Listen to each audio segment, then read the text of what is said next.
ቢኮዝ አማራን ለማፍረስ ያልተሰራ ስራ የለም። ይሄ ምድር ላይ የተቀበረ ሳይሆን ከምድር ወጥቶ እያየ ነው። ይሄ ትውልድ ደግሞ ይሄን ታሪክ ካልተሻገረ ታሪካዊ ስህተት ይፈጽማል። እኔ አንዳንድ ጊዜ አባቶቻችን ስትናገሩ ያለ አባቶቻችን ከአሁን በኋላ የሽምግልና የድርድር ንግግር አታድርጉ። ጀስት ህሊናችሁና መሬት ላይ ያለውን እውነት ለመናገር ሞክሩ። ከቻላችሁ ደግሞ እንደ አቡነ ጴጥሮስ ሁኑ።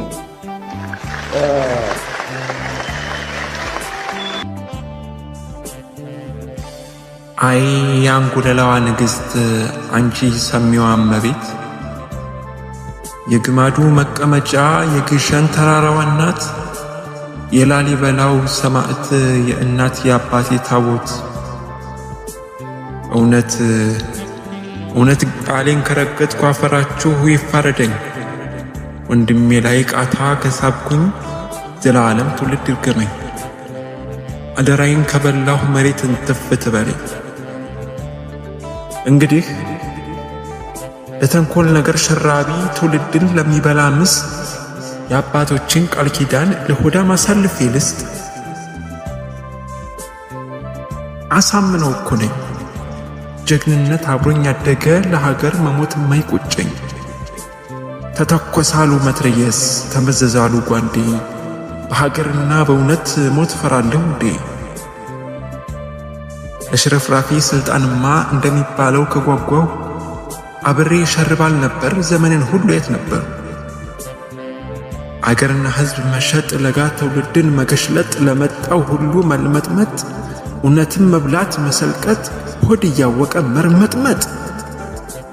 ከአባቶቻችን አምላክ ከፈጣሪ ነው ፍርዱ።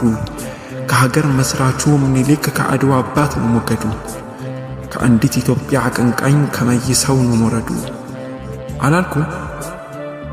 አላልኩም ሺ ጊዜ አልተናገርኩም። በመንፈሴ ተተፍቶብኝ ወገኔም ብዬ አልታሰርኩም። የማነህ ደፋር ተብዬ ጨለማ ውስጥ አልተገረፍኩም። ከዕድሜ ልክ የእስር ፍርድና ከዓመታት ግርፋት በአገሬ በአፈሬ ቃል ኪዳንና በሕዝቤ ትግል እንጂ ማን ነበር የሆነኝ ብርታት? ዘንዘልማ ታዘበኝ ብቻ አሁንም አልረፈደም። በፈጣሪ ዘንድ ውድ ነው የተሰዋው የሕዝብ ደም። እኔን የሚያንገበግበኝ ለነገረኞች መፍሰሻ ቦይ፣ ለፖለቲካ ቅርሻት፣ ለአንድነት ማፍረሻ መዶሻ፣ ለዘረኞች ምጣት በር መከፈቱ እንጂ ለሀገር መሞትማ ጥንትም ያባቶቼ ነው። በእልህና በተስፋ በክብር የምጋፈጠው አንቺ የጣና ላይ ንስር የጊዮን ዳር አሞራ፣ ለትውልዴ ንገር ይልኝ ብሞትም ቃሌን አደራ። ገጣሚ ሳሚ።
ሰላም ጤና ይስጥልን የተወደዳችሁ ከአማራ ብሮድካስት ሴንተር ኤቢሲ ቴሌቪዥን የዕለቱን ፕሮግራም ይዘን ቀርበናል። እንዴት አላችሁ? በመላ ዓለም የምትገኙ አድማጭ ተመልካቾቻችን እንግዲህ እንደተለመደው ዛሬም የትኩረት 30 ፕሮግራሞቻችንን አጠናክረን መጥተናል። በጣም በርካታ ጉዳዮችን ወደ እናንተ እናደርሳለን። በበርካታ አካባቢዎች እንደዚሁ ውጊያ ሲደረግ ውሏል። ፋኖ የአማራ ብሔራዊ ፋኖ ንቅናቄ አፋብን እንደዚሁ በባህር ዳር ዙሪያ ላይ ከፍተኛ ተጋድሎ ሲያደርጉ ውሏል። ደብረታቦር እና ሌሎች አካባቢዎችም ሸዋን ጨምሮ በበርካታ አካባቢዎች ላይ ከባድ ውጊያዎች የተደረጉባቸው ወይንም የተደረጉበት ዕለት ሆኖ አልፏል። በጣም በርካታ ያገዛዙ ኃይል እንደዚሁ መማረኩንም የሚገልጹ መረጃዎች እየደረሱ ነው ያሉት። እነሱን ወደ እናንተ እናደርሳለን። በርካታ ኮማንዶዎች እንደዚሁ ሲመረቁ ውለዋል። በሁሉም የአማራ ፋኖ ቀጠናዎች የኮማንዶ ፋኖ ምረቃም እንደዚሁ በምስልም ጭምር በቪዲዮም መረጃዎችን አጋርተውናል። በጣም እናመሰግናለን ምንጮቻችን። ሌላው አፋብን እንደዚሁ አዋጅ አስነግሯል። እሱን አዋጅ ወደ እናንተ እናደርሳለን። የኦሮሚያ ክልል እንደዚሁ ጥሪ አድርጓል። የጸጥታ ኃይሎቹ በድጋሚ እንዲመለሱ ጥሪ አድርጓል። ከ2011 ጀምሮ ወይ ከ2012 ጀምሮ የወጡ አካላትን ወደ በተለያዩ አካባቢ ሪፖርት እንዲያደርጉ የሚል መግለጫ ያወጣበትን ተመልክተናል። አንድምታውን እናነሳለን። አክቹሊ ትላንትናም ስናነሳቸው የነበሩ ነገሮች አሉ። ዛሬ በስፋት የምንሄድበት ነው የሚሆነው። ዩናይትድ ኔሽን የአፍሪካ ህብረት እንደዚሁ የትግራይ የቲፒኤልኤፍ እንደዚሁ ሊቀመንበር ዶክተር ደብረጽዮን ያወጧቸው መግለጫዎች አሉ። እነሱንም በተመለከተ ቀጠናው ላይ ያለውን ጉዳይ ወደ እናንተ ለማድረስ ጥረት እናደርጋለን። አብይ አህመድ በተለይ በዚህ በቤኒሻንጉል በኩል የካምፑን የሜንጊ የሚገኘውን ካምፕ በተመለከተ እና ከዛ ጋር ተያይዞ ሮይተርስ ያጋለጠውን ማጋለጥ ተከትሎ በጣም ከፍተኛ ቀውስ ገጥሞታል። በጣም ከፍተኛ ቀውስ፣ ይሄንን ማስተባበል የማይቻልበት ደረጃ ደርሷል። የጋራ አቋም መያዝ እንኳን አልተቻለም። እንዴት ተብሎ ማስተባበል እንደሚቻል በዚህም ምክንያት እንግዲህ አንዳንዶቹ ያወጧቸው ሪፖርቶች ስንመለከት ነበር። እሱንም በተመለከተ ለማስተባበል የተካሄደበት ርቀት ምን ያህል አጥጋቢ ነው፣ ምንስ ውጤት ያመጣል የሚለውን እንመለከታለን። ሌላው ፈይሰል ቢን ፋርሃን እና አብይ አህመድ የነበራቸው ቆይታ እንደገና እንደዚሁ አነጋጋሪ ሆኗል። በዛሬ በአረብ ሚዲያዎች ከትናንት ጀምሮ እንግዲህ የነበሩ ሚዲያዎችን በተለይ በአረብ ሀገራት በገልፍ ሀገራት ያሉ ሚዲያዎችን ስንቃኝ ነበረ። በጣም ብዙ ነገሮችን ነው ከዚህ አንጻር ለማወቅ የቻልነው። ዛሬ አስመራ ተገኝቷል አልኩራጂ ለምንድን ነው አስመራ የተገኘው? እንግዲህ የምንገምታቸው የምናስቀምጣቸው ስናሪዎች አሉ። እነሱንም ወደ እናንተ እናደርሳለን። ሙስጠፋ ታምቡር ለአረብ ዊክሊ በአብይ አህመድ አገዛዝ ጦርነት ታውጆብናል፣ ሱዳን ጦርነት ውስጥ ነው ያለችው ከኢትዮጵያ ጋር የሚል ንግግር ተናግረዋል። እሱንም ሱዳን በተለይ የአረብ ዊክሊ ዛሬ ያስነበበው ሌላው መነጋገሪያ የሆነ ነው። በርከት ያሉ ጉዳዮችን ወደ እናንተ ይዘናል። በአዴን ላይ ከፍተኛ ጫና በርትቶበታል። አዲስ አበባ የሚገኘውን ባህር ዳር የሚገኘውን በአዴን ላይ በጣም ከባድ ጫና ነው ያለው። እጅግ አስከፊ ሁኔታ ውስጥ ነው ያለው በአዴን። መከላከያው ተዛብቷል። እንግዲህ ለቆ የወጣው መከላከያ እንዲመለስ ወደ ተለያየ አካባቢ ሄድ የነበረው በተለያየ መንገድ እንዲበተን እየተደረገ ያለበት ሁኔታም እንዳለ እየተመለከትን ያለ ነው። እሱንም በተመለከተ በተለይ አዲስ አበባ ላይ በጣም በርካታ ክርክሮች ነው ያሉት። የመከላከያውን ወደ ሰሜን መሄድ ተከትሎ እነዚህ ጉዳዮችንም እንደው እንግዲህ ሰፋ ያለ ቆይታ ለእናንተ ጋር ለማድረግ እንሞክራለን። እንደተለመደው ግን አንድ ጥያቄ በመጠየቅ ነው ዛሬ የሚጀምረው። ትላንትና ምላሽ ጥያቄ ጠይቀን ከጎንደር ባህር ዳር ስትመላለሽ ወረታን አታውቂም ብሎ ሰው አማሽ የሚል ነው። እሱን ምላሽ የመለሰልን ሰው ነበር። ስለዚህ አስቀድሞ ለመለሰልን ሰው ምላሽ ሰጥተናል። አሚን ሽልማት አበርክተናል። በስልክ ቁጥራችን በ723093725 እና በዩቲዩባችን በቀጥታ በዚህ በአሁን ፕሮግራሙ ላይቭ በሚሄድበት ሰዓት ለምንጠይቃቸው ጥያቄ ፈጣን ምላሽ ለሚሰጡ ሁለት ሰዎች እንደዚሁ የተመለከተ ሽልማት እንሰጣለን። ስለዚህ ምላሾቻችሁን እንጠብቃለን። ዛሬ የምንጠይቃቸው ጥያቄ ሰምና ወርቅ ነው። እስኪ ተመልከቱ የአምላክን ቸርነት እንዲህ ተሰብስበን አርበኛ ሲጫወት የሚል ነው። ሰሙንና ወርቁን ከጻፋችሁልን አሸናፊዎቹን ስም እንጠራና በዋትሳፕ ቁጥራችን መልእክት እንድትልኩልን አድርገን ከዛ በኋላ ሽልማታችሁ እንዲደርሳችሁ እናደርጋለን። ጥያቄውን ደግመዋለሁ። እስኪ ተመልከቱ የአምላክን ቸርነት እንዲህ ተሰብስበን አርበኛ ሲጫወት የሚል አንድ ተሳታፊያችን የላከልን ጥያቄ ነው። ጥያቄውን ለአድማጮች አቅርቡልን በሚል ነው የላከልን። ስለዚህ ጥያቄውን መልሰን አድርሰናል። ግጥሙንም ለገጣሚ ሳሚ ከልብ ነው የምናመሰግነው። እጅግ ደስ የሚል ግጥም ነው የላክልን። እናመሰግናለን። በቀጥታ ፕሮግራማችን ከዚህ ሰዓት ጀምሮ ወደ እናንተ መድረስ ይጀምራል። አድማጭ ተመልካቾቻችን አንሙታል አብሮኝ እስከ ፍጻሜያችን ድረስ አብራችን እንድትቆዩ በአክብሮት ጋብዛለሁ። ወንድም አንሙት እንኳን ደህና መጣ። እንደምን አለህ ወንድም ትንግርቱ? ደህና ነህ ወይ? የኢቢሲ ተመልካቾች ሁላችሁም እንዴት አላችሁ? እንዴት አለን? አለን አንሙት ሁሉ ሰላም እግዚአብሔር ይመስገን። እንግዲህ ከዚህ ሰዓት ጀምሮ ፕሮግራማችን መሄድ ጀምራል። ስቲከር እየገዛችሁ ኤቢሲን እየደገፋችሁ እያበረታታችሁ ያላችሁ እጅግ ከፍ ያለ አክብሮት አለን ለእናንተ። ሌሎቻችሁም እንግዲህ ሱፐር ቻት እና ስቲከሮችን መግዛት ያልቻላችሁ ሰዎች እንደዚሁ ኮሜንት ላይ ሀሳብ አስተያየቶቻችሁን ስጡ፣ ላይክ አድርጉ፣ ፕሮግራሙን ሼር አድርጉ፣ ሀሳብ አስተያየቶቻችሁን ስጡ። ብትችሉ ደግሞ ኤቢሲ የበለጠ በሳተላይትም ሀገር ቤት እንዲደርስ ድጋፍ ብታደርጉ የበለጠ ኢምፓክት መፍጠር የሚችል ተቋም እንዲሆን እድል ይፈጥራልና ይሄንን እንድታደርጉ በተለይ ቅን የሆናችሁ የሀገር ሀሳቢዎች ይሄ ትግል በአሸናፊነት እንዲወጣ ፍላጎት ያላችሁ በኢትዮጵያ ውስጥ ሰላማዊና ዲሞክራሲያዊ ስርዓት እንዲመጣ የምትፈልጉ አካላት ሁሉ እንዲህ አይነት ተቋማትን ልታግዙ ይገባል የሚል ጥሪ ያለን። እንግዲህ እስከዛሬም ድረስ በህዝብ ድጋፍ ያለ ተቋም ነው። ስለዚህ ድጋፋችሁ ተጠናክሮ እንዲቀጥል እንጠይቃለን። አንሙት በጣም በርካታ ውጊያዎች አሉ። ባህር ዳር ዙሪያ እንደዚሁ ከባድ ትንቅንቅ ሲደረግ ነው ያለው። ሙሉ ለሙሉ ከተማው በተለያየ አቅጣጫ መከበቡን ነው ያለን መረጃ የሚያሳየው። ደብረታቦር አካባቢ ላይ ፋኖ ከደብረታቦር ከተማ ወጣ ብሎ ነው በዙሪያው ላይ ነው ያለ መሆኑን ያረጋገጥ ነው። ከተማው ላይ አገዛዙ በጣም በርካታ የድሮን ጥቃቶችን ፈጽመዋል። ብዙ የመንግስት ተቋማትንም አውድመዋል፣ በእሳት አቃጥሏል። ያው ከዚህ በፊት ስናደርግ እንደነበረው ስንናገርም እንደነበረው ነው። ይሄ አገዛዝ በተጻፈለት ቴምፕሌት የሚሰራ ነው። በነገራችን ላይ ምንም የተለየ ነገር አያደርግም። ንጹሃንን ታርጌት ያደርጋል፣ ከተሞችን ያወድማል፣ ንብረትን ያወድማል። ምክንያቱም የሱ አይደለም። ምክንያቱም በዛ ማህበረሰብ ላይ ያወጀው ጦርነት አካል ነው። ስለዚህ ምንም ጉዳት የለበትም። ቢሞት የሚሞተው የአማራ ህዝብ ነው፣ ቢጠፋ የሚጠፋው የአማራ ህዝብ ተቋም ነው።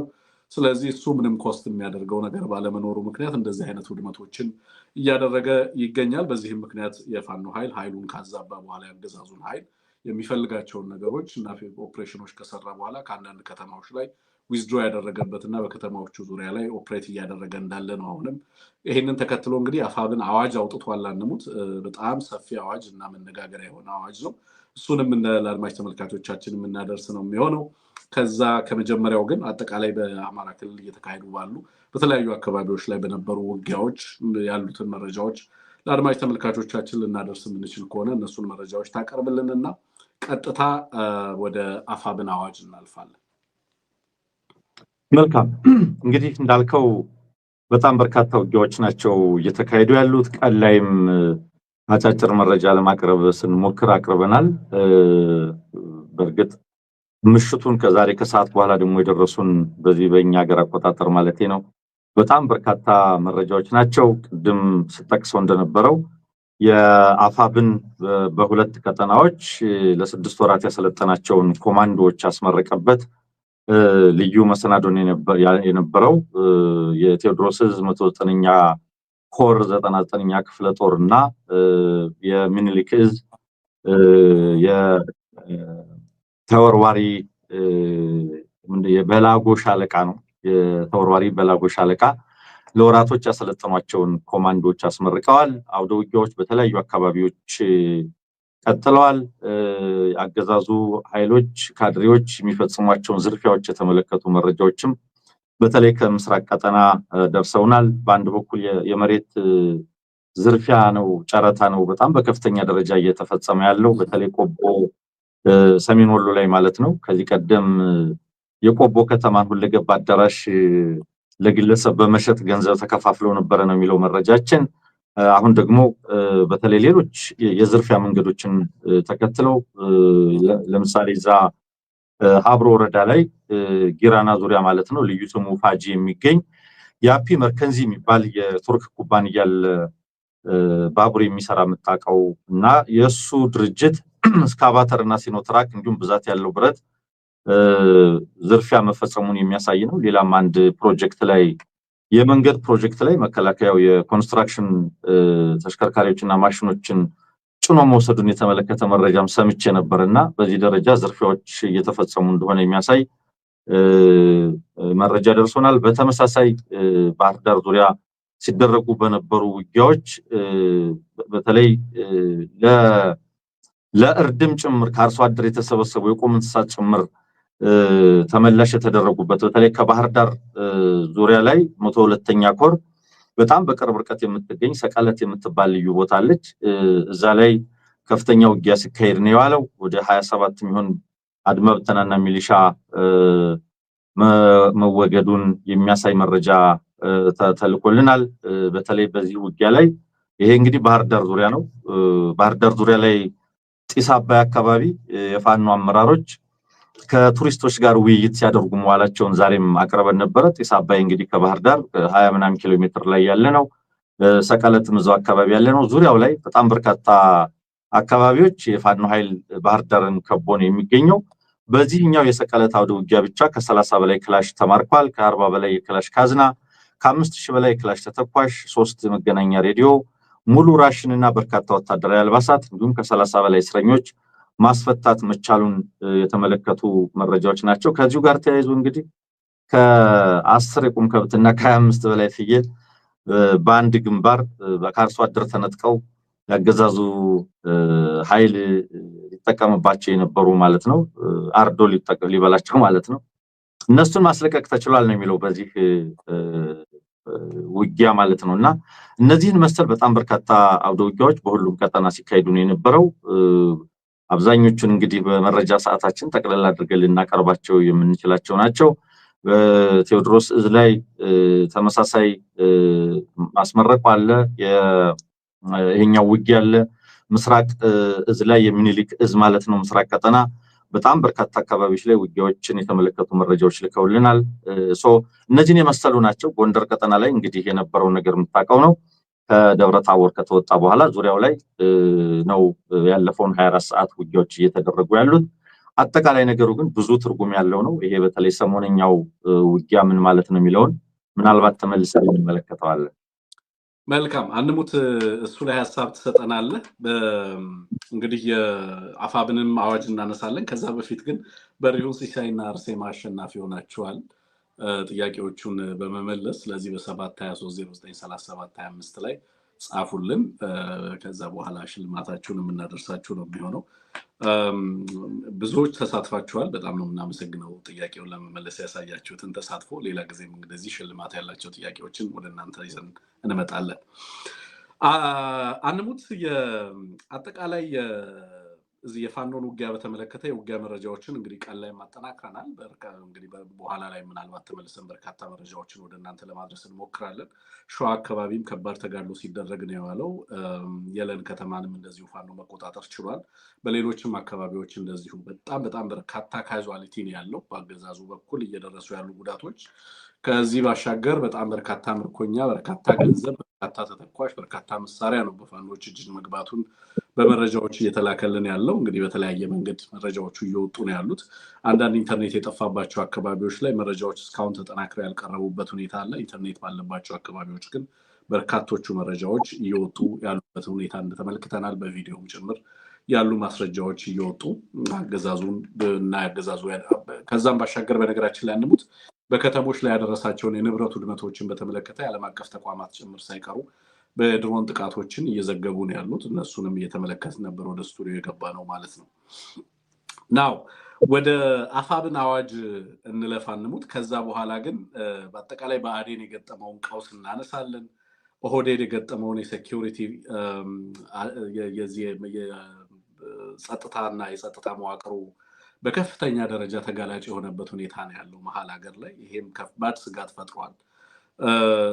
ይሄ ምን ማለት ነው የሚለውን በደንብ እንመለከታለን። ብአዴንም እንደዚሁ በጣም ከባድ አጣብቂኝ ውስጥ ገብቷል የሰሞኑን ኦፕሬሽኖች ተከትሎ ማለት ነው። እነሱ ላይ ሀሳብ እንሰጣለን። ግን አጠቃላይ የአፋብንን አዋጅ እንዴት አገኘኸው? አዋጅ ውስጥ ምን ወሳኝ ነጥቦችን ይዟል የሚለው ላይ ሀሳብ ብትሰጥ። ቀንም አጋርተን ስለነበር እንግዲህ አዋጁ በጣም ወቅታዊ አዋጅ ነው። ከትናንት ወዲያ ምን እናንተ እንደማሳሰቢያም ስናነሳው የነበረ ነው። በእርግጥ በጣም ማስተዋል የተሞላበት ልትለው የምትችለው ነው።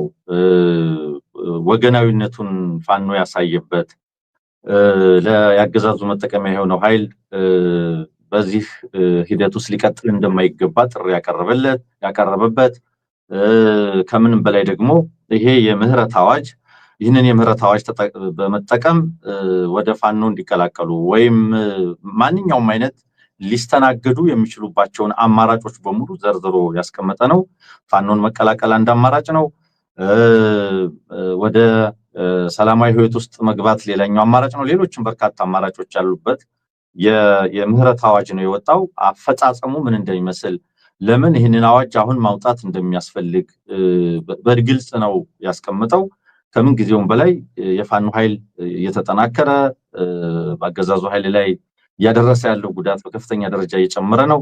ስለዚህ በዚህ ወቅት በተለይ አገዛዝ አማራውን እርስ በርስ በማፋጀት እርስ በርስ በማዋጋት ሊያተርፍ የሚፈልግ ኃይል መሆኑን ታሳቢ በማድረግ ከዚህ መጠቀሚያነት ሊወጡ እንደሚገባ በግልጽ ያስቀመጠ ነው እውነት ለመናገርና አፈጻጸሙን በተመለከተ በተለይ የፋኖ ኃይሎች ሊወስዷቸው የሚገባቸውን ጥንቃቄዎች ምን ማድረግ እንዳለባቸው ምን ማድረግ እንደሌለባቸው እያንዳንዱ ሪፖርት በአግባቡ በምን መንገድ በምን አይነት ክትትል ሊፈጸም እንደሚገባ ከስነ ምግባር አኳያ ከዚህ ይህንን አዋጅ አምኖ ተቀብሎ ከመተግበር አኳያ እያንዳንዱ የፋኖ አመራርና አባል ምን ማድረግ እንዳለበት በግልጽ ያስቀመጠ ነውና ምናልባት በድምጽ አቅርበነው ነበር ወደ 8 ደቂቃ ያህል ተመልካቾች ቢያዳምጡት ካለ በተወሰነ ደረጃ ሙሉ ግንዛቤ ሊይዙበት ይችላሉ። ሰዓት የሚወስድብን ከሆነ ግን በአጠቃላይ ሙሉ መግለጫውን በድምጽ አንብበን ጨነነዋል። እሱን ሊከታተሉት ይችላሉ። ከምንም ነገር በላይ ግን ይሄንን የምህረት አዋጅ መጠቀም የሚገባበት ወቅት አሁን ነው የሚለው ነገር ትልቅ ትኩረት ሊሰጠው ይገባል። ይሄ ፋኖ የወሰደው አቋም ይሄ ፋኖ ያቀረበው ጥሪ በጣም ወሳኝ ጥሪ ነው። መሰረታዊ ጥሪ ነው። የአድማ ብተና አባላት የሚሊሻ አባላት አገዛዙ ሰራዊት መከላከያ የሚባለው ማለት ነው በማያቋርጥ ጦርነት ውስጥ እያለቀ ያለ ኃይል እንደመሆኑ መጠን አሁንም ወደ ሌላ ጦርነት እየተሰናዳ እየተዘጋጀ ያለ በመሆኑ ይህንን የምህረት አዋጅ ወስዶ ከህዝብ ጋር መወገን እጅግ በጣም ወሳኝ በመሆኑ ሁሉም አድማ ብተና የሚሊሻ የመከላከያ አባላት የፖሊስ አባላት ይህንን ጥሪ ይህንን የምህረት አዋጅ ሊጠቀሙበት ይገባል። ለነገሩ ገና ዛሬውኑ ከሰዓት በኋላ በደረሰን መረጃ ኦሬዲ ይህንን ጥሪ ሰምተው መቀላቀል የጀመሩ ያገዛዙ ኃይሎች መኖራቸውን የሚያሳይ መረጃ ኦሬዲ ደርሶናል። ስለዚህ ይሄ በጣም ተጠናክሮ መቀጠል ያለበት ነው። ይህንን አዋጅ ተከትሎ ይህንን የምህረት አዋጅ ተከትሎ እንግዲህ እምነት ሊኖራቸው አይችልም። አድማ ብተና ሚሊሻ መከላከያው ሌላውም እምነት ሊያሳድር አይችልም። ምክንያቱም ያ ሁሉ ፕሮፓጋንዳ መና መቅረቱን በሰሞኑ ሁኔታቸው ላይ በደንብ የተገነዘቡ ይመስለኛልና ጉዳዩ ብዙ ትርጉም ያለው ተመልሰን የምናነሳው እንደመሆኑ መጠን አሁን ከዚህ አገዛዝ ጋር መሰለፍ አትራፊ ጉዳይ አይደለም። ከዚህ አገዛዝ ጋር መሰለፍ ምንም ፋይዳ ያለው ነገር አይደለም። በአንድ በኩል ተመልሶ በጥርጣሬ የሚታይ ኃይል ነው። ልዩ ኃይሉን እንዳፈረስ ነው። ይሄ ሚሊሻና አድማ ብተና ቢሆንለት ነገ ወደኛ ፈሙዝ ያዞራል ተብሎ እየተተቸ እየተጠረጠረ ያለ ነው። የጥይት ማብረጃ እየተደረገ ያለ ነው። ከወንድሞቹ ጋር እየተዋጋ ያለ ነው። እየቀረበለት ያለውን ተደጋጋሚ ጥሪ መስማት ያስፈልጋል። ቤተ ዘመድም ዘመድ አዝማድም በዚህ አጋጣሚ ይህንን የምህረት አዋጅ ተከትሎ ጥሪዎችን ጫናዎችን ማድረግ ይገባል ብዬ ነው ማስበው። ወንድም አለ አንሙት በደንብ አስቀምጠዋል። የተወሰኑ ነገሮች እዚህ ላይ ለማከል ያህል እጅግ በጣም አስፈላጊ ነው። በነገራችን ላይ አንደኛው ይሄንን በዚህ ጦርነት ውስጥ ሰውራት ለመቀነስ በዋናነት ካገዛዙ ሊነጠቅ ይገባል ብዬ የማስበው ነገር ሙሉውን የአማራ አቅም ይሄንን አገዛዝ በመታገል ላይ ለመዋል የሚሰሩ ስራዎች በጣም ጠቃሚ ናቸው ብዬ አስባለሁ። ከዚህ በፊት አንሙት ከዚህ በተደጋጋሚ ጥሪዎች ይተላለፉ ነበር ከፋኖ። ይሄንን ጥሪ ለየት የሚያደርገው ከፋኖ አንድነት በኋላ የተደረገ ጥሪ መሆኑ ነው። ከዛ ውጪ ኢንሴንቲቫይዝድ የሆነ ነው። ዝም ብሎ ጥሪ ማድረግ ብቻ አይደለም። የሚመጡ ኃይሎች የተለየ አቀባበል እንደሚደረግላቸው በርካታ ነገሮች እንደሚደረጉላቸው ማሳያዎች አሉ። ከዛ ጋር የተያያዘ ነው።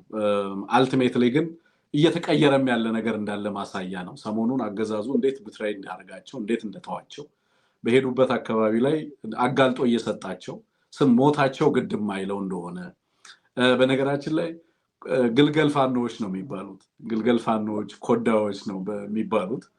በአዴንን እንደ ኮዳ ነው የመከላከያ ኮዳ ያው እኛ ላይ ተንጠልጥሎ የሚዞር አይነት ነገር እያሉ ነው። የተለመደ አጠራር ነው። በነገራችን ላይ ኮዳዎች ነው የሚሏቸው በአዴኖችን አጠቃላይ። አሁን በአዴን ሙሉ ለሙሉ ወደ ኮዳነት መቀየሩን ነው እንግዲህ እየነገሩ ነው ያሉት በየጊዜው። ሚሊሻው ግልገል ፋኖ ነው የሚባለው ይሄ አድማ ብተና ምናምን የሚባለው ግልገል ፋኖ ነው ሌላኛው ስማቸው ደግሞ የጽንፈኛው ሌላኛው ክንፍ ነው የሚሏቸው እና በእነዚህ ሁሉ ፍረጃዎች ውስጥ ይሄንን ሁሉ ዋጋ እየከፈለ ምንም አይነት ምስጋና የማይሰጠው ምስጋና ብቻ ሳይሆን መጨረሻው ሞት የሆነ ስብስብ ማለት ነውና አንደሙት በርካታ ምክንያቶችን ትላንትናም ለማንሳት ሞክሬያለሁ በአዴን እና እነዚህ ወታደሮች ለምንድነው ሊሞቱ የፈቀዱት የሚለው ነገር ለማንሳት ሞክሬያለሁ ምንድነው እንዲሞቱ ለሚያነሳሳቸው ማለት ሳይኮሎጂካል ኢንሴንቲቭ አለው ማህበራዊ ኢንሴንቲቭ አለው ለምሳሌ አርበኝነት ምንድነው አርበኝነት እንኳን አንደሙት ትልቁ ሪዋርዱ ማህበራዊ እንትን ነው ሶሻል ፕሬስቲጅ ማህበራዊ ተድላን ያመጣል ማህበራዊ ክብርን ያስገኛል ህብረተሰባዊ ዕውቅናን ያስገኛል እኮ አርበኝነት በታሪክ ፊት በደማቁ እንድትኖር ለሀገር ትልቁ ለታ ያበረከተ ተብለኮ አርበኝነት ዛሬም ድረስ በስምህ ህዝብ እንዲሰየም ትውልድ ስለስምህ እንዲዘምር ያስደርጋል እኮ አርበኝነት አይደለም ትልቁ ማህበራዊ ሪዋርዱ እሱ ነው ትልቁ ማህበራዊ ጥቅሙ እሱ ነው ማህበረሰቡ ግን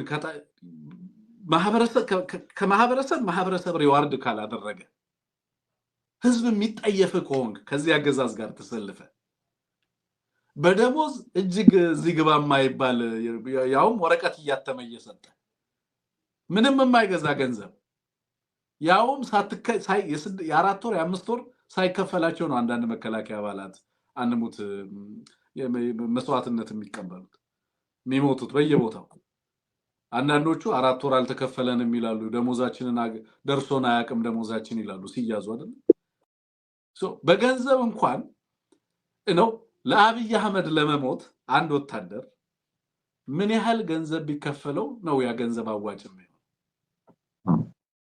ስንት ያወጣል ያንድ ሚሊሻ ህይወት ስንት ነው እንግዲህ 3000 ብር ከፍሎ በ3000 ብር የምትሞት ከሆነ በዚህ የርካሽ ዋጋ ኦኬ 1 ሊትር 5 ሊትር ዘይት በማይገዛ ዋጋ ለመሞት የፈቀድከው ለምንድነው ምንድነው እንዲሞቱ የሚያደርጋቸው ኢንሴንቲቭ ነው ማህበራዊ ምክንያት ከሌላቸው ሳይኮሎጂካል ሞቲቬሽን ከሌላቸው የስነ ልቦና ግፊት የሚያደርግባቸው የተለየ ለምሳሌ ቅድም እንዳልኩት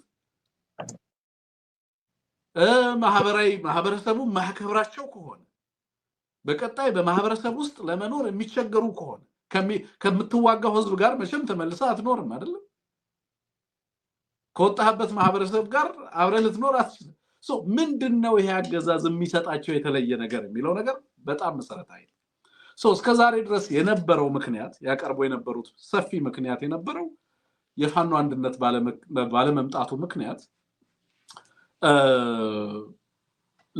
አደረጃጀቱን ለመቀበል ተቸግረን ስለነበረ ነው የሚሉት እርስ በርሱ ሊዋጋ ይችላል ብለን ስለምንሰጋ ነው ሌሎችም ፕሮፓጋንዳዎች ያው አገዛዙ የሚነዛቸው ፕሮፓጋንዳዎች በአንድም በሌላ መንገድ ሰለባ ስለነበር ነው የሚሉበት ምክንያት ነበር አሁን ላይ ግን አንድነቱ ከመጣ በኋላ በዚህ ደረጃ ሰፊ ንቅናቄ ክልል ውስጥ እየተደረገ ባለበት ሁኔታ ካገዛዙ ጋር ሆኖ ላገዛዙ የሞቱ ንጹሃንን እየገደሉ ህዝባቸውን እየገደሉ ሊቀጥሉ የሚችሉበት ምንም አይነት ምክንያት የለም በዛ ላይ ደግሞ አንሙት ቀደም እንዳልኩ ምንም አይነት እነዚህ ሰዎች በዚህ ስራ ላይ እንዲቀጥሉ የሚያደርግ አንድም ሳይንሳዊ የሆነ ምክንያት በሌላ አለመኖሩ ብቻ ሳይሆን ለሞት ጥሏቸው ይሸሻል ሲወጣ አይነግራቸውም ህይወታቸው ግድ አይለውም ቢያዙ አያስለቅቃቸው በዚህ ደረጃ በሁሉም ተጠልተው ራሱ አገዛዙ ጠልቷቸው ማህበረሰባቸው ጠልቷቸው የሚታይ ኢቭን እርስ በርስ እዛው ወታደር ለወታደር አድማ በተናና ሚሊሻ መከላከያውና አድማ በተናው እንደዚህ እየተጠባበቀ ባለበት በእንደዚህ አይነት አስቀያሚ ሁኔታ ውስጥ ምን አይነት ወታደራዊ ድል ሊያመጡ ነው እነዚህ ሰዎች የሚለው ነገር በጣም አጠያቂ ነው በሰፊው እንደዚህ አይነት የምህረት አዋጆች ግን ሲመጡ ሞቲቬት ያደርጋቸዋል ገባ ፍርሃት ካለባቸው ወንጀል ሰርተው ከሆነ ወገኖቻቸው ላይ ያደረሷቸው በደሎችና ጥፋቶች ካሉ እንደነዚህ አይነት የምህረት አዋጆች ይሄንን ተሻግረው መጥተው የህዝብ ትግል ከህዝብ ጋር እንዲቆሙ ከህዝብ ጋር እንዲሰለፉ የህዝብን ደህንነት እንዲጠብቁ ለማድረግ እድል የሚፈጥርላቸው ይሆናል ብዬ ነው ማስበውና በዚህ ረገድ አዋጅ መናገር ብቻ በቂ አይደለም አንሙት የሚሆን ለምሳሌ ይሄንን ሚዲያ እየተከታተሉ ላይሆን ይችላል እነሱ ሚሊሻው ስልኩ ይጠረነፋል መከላከያው ስልኩ ይጠረነፋል አድማ ብተናው ስልኩ ይጠረነፋል ሶ ሜሴጂንግ በጣም ሪሊ ማተርስ እንዴት አድርገህ ነው የምትገባው እነዚህ ተቋማት ጋር እነዚህ ግለሰቦች ጋር እንዴት ነው የምትደርሰው አጠቃላይ ሪክሩት የሚደረጉበትን ሂደት ሁሉ ማጥናት ያስፈልጋል በዚህ ሁሉ ሂደቶች ውስጥ ሰፊ እንቅስቃሴ ማድረግ ያስፈልጋል ጥሪ በማስተላለፍ ብቻ እንዲመጡ ኤክስፔክት ማድረግ ስንፍና ነው ሊሰራባቸው ይገባል በገቡበት ተቋማት በሚሰሩበት ቦታ በሚሰበስቡበት ቦታ በሚሰለጥኑበት ቦታ በሚስምሪት በሚሰጣቸው ቦታ ሁሉ መረጃ ሊያገኙ ይገባል ወገናቸው እየጠበቃቸው መሆኑን ለዚህም ሲመጡ ደግሞ ልዩ አቀባበል የሚጠብቃቸው መሆኑን እነሱንም ነፃ የማውጣት እንቅስቃሴ መሆኑን በስፋት ማሳመን ማስረዳት ማሳወቅ ያስፈልጋል በዚህ ህዝብን ለከፍተኛ አልቂትና ውድመት እየዳረገ ባለ ሂደት በዚህ እንትን ውስጥ መሳተፍ ይሄንን አይነት የዘር ማጥፋት ወንጀል እየፈጸመ ባለ አገዛዙ ውስጥ መገኘት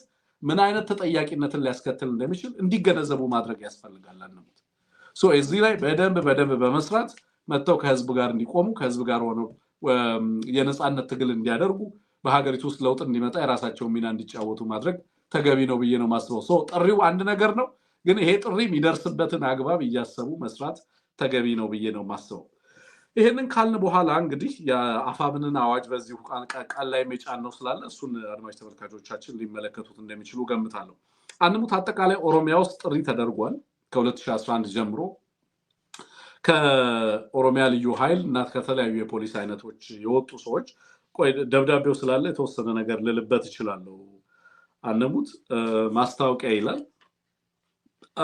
ቤክሲሰ ነው የሚለው ሚሶንሶታውና አዳ ዱራኒ ቀጀልቻ ኦላናቶ አና ፊንጭላ ይሄ ማለት እንግዲህ በፊት ልዩ ኃይል አባላት የነበራቸው የጸረ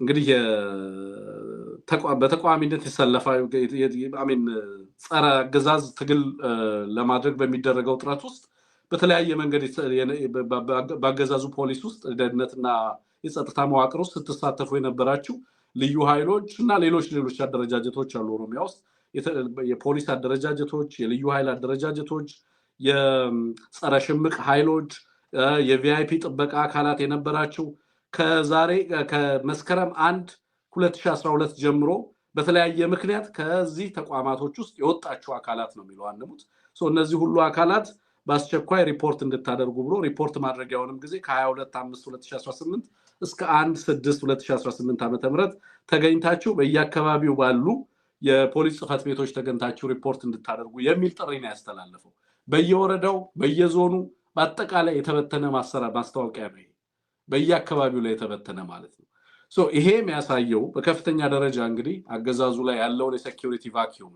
ክፍተት እንዳለ በጸጥታ መዋቅሮች እንግዲህ እንዳልከው የመከላከያ ኃይሉን ወደ ሰሜን ወደ ተለያዩ አቅጣጫዎች በተለይ በአማራና በትግራይ በስፋት እያንቀሳቀሰ መሆኑን ተከትሎ በጣም በርካታ ክፍተቶች በተለያዩ አካባቢዎች ላይ እንዳሉ እየተመለከትን ያለነው ያንን ክፍተት ለመሙላት እንደዚህ አይነት ጥሪዎችን እያስተላለፈ እንዳለ እንግዲህ በማንኛውም ምክንያት የተባረራችሁ ለቃችሁ የወጣችሁ ወይንም በተለያየ ምክንያት የወጣችሁ ነው የሚለው የተሰናበታችሁ ተመልሳችሁ ሪፖርት አድርጉ ነው የሚለው ወንጀልም ሰርተው ተባረው ከሆነ የሚጠየቁበት አግባብ እንደሌለ ምናልባት እዚህ ላይ ያሳይ የሚችል እንደሆነ ተመለከታለና ምንድነው አጠቃላይ የሚነግርህ ነገር በአንድ በኩል እንደዚህ አይነት ጥሪዎች እየተደረጉ ነው ያሉት በሌላ በኩል ሙሉ ለሙሉ የጸጥታ መዋቅሮቹ ፌል እያደረጉ ነው ያሉት አማራና ኦሮሚያ ላይ ያለው በተለይ ሚሊሻና አድማ ብተና መዋቅር የሚባለው ሙሉ ለሙሉ ከስራ ውጪ እየሆነ ነው ያለው በተለይ አማራ ላይ ሙሉ ለሙሉ ኮላፕስ አድርጓል ኦሮሚያ ላይ ላለፉት 7 ዓመታት ጦርነት ውስጥ ነው የከረመው ይሄ መዋቅር አንድ መዋቅር ብቻ አይደለም ኦሮሚያ ውስጥ ያለው የመዋቅር ትርምስ ነው ያለው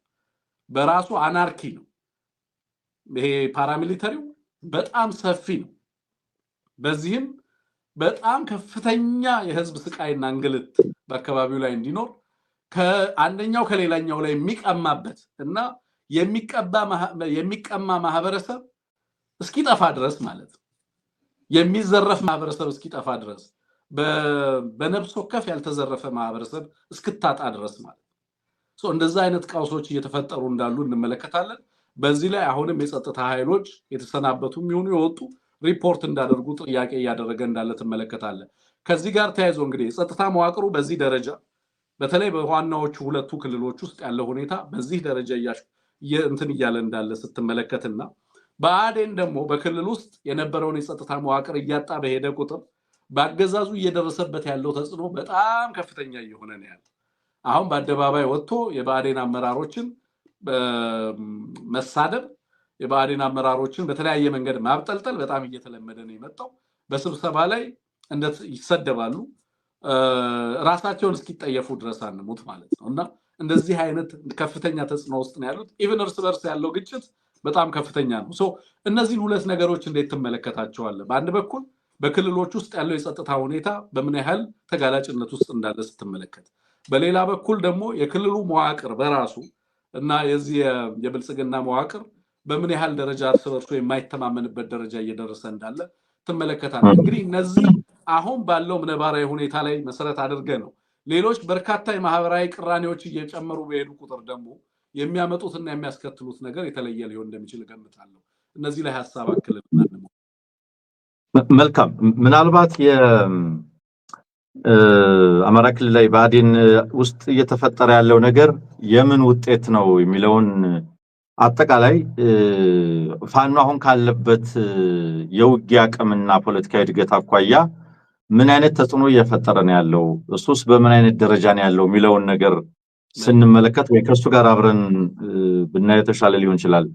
አጠቃላይ ነገር ሁለቱም ጋር ያለው ነገር ምንድነው? ይሄ አገዛዝ አሁን ክልሎችን ከዚህ ቀደምም ይል ነበረ። በሰሜኑ ጦርነት ወቅትም ክልሎችን የጠበቁት የክልል ልዩ ኃይሎች ናቸው ይል ነበር። የክልል ልዩ ኃይሎችን ወደ ጦርነት ያስገባ ቢሆንም የኦሮሚያ ፖሊስም ኦሮሚያን ጠብቋል፣ የአዲስ አበባ ፖሊስም አዲስ አበባን ጠብቋል የሚል ትርክት ያን ጊዜ ያቀርቡ ነበር። አሁንም የተፈለገው እሱ ነው።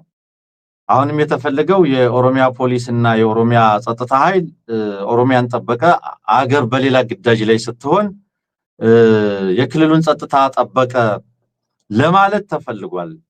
ስለዚህ ምንድነው የኦሮሚያ ሚሊሻ፣ የቀድሞ ሰራዊት፣ የቀድሞ ፖሊስ፣ የቀድሞ ልዩ ኃይል በተለያየ ምክንያት የወጣ ነው ጥሪ እያቀረበ ያለው። ይሄ የሚያሳይህ ክልሉን መከላከያ እንግዲህ በደቡብ በምዕራብ በደቡብ ምስራቅ ኢትዮጵያ አካባቢዎች እና ማዕከላዊ ኢትዮጵያ መከላከያ የሚባል እንደሌለ ታውቃለህ።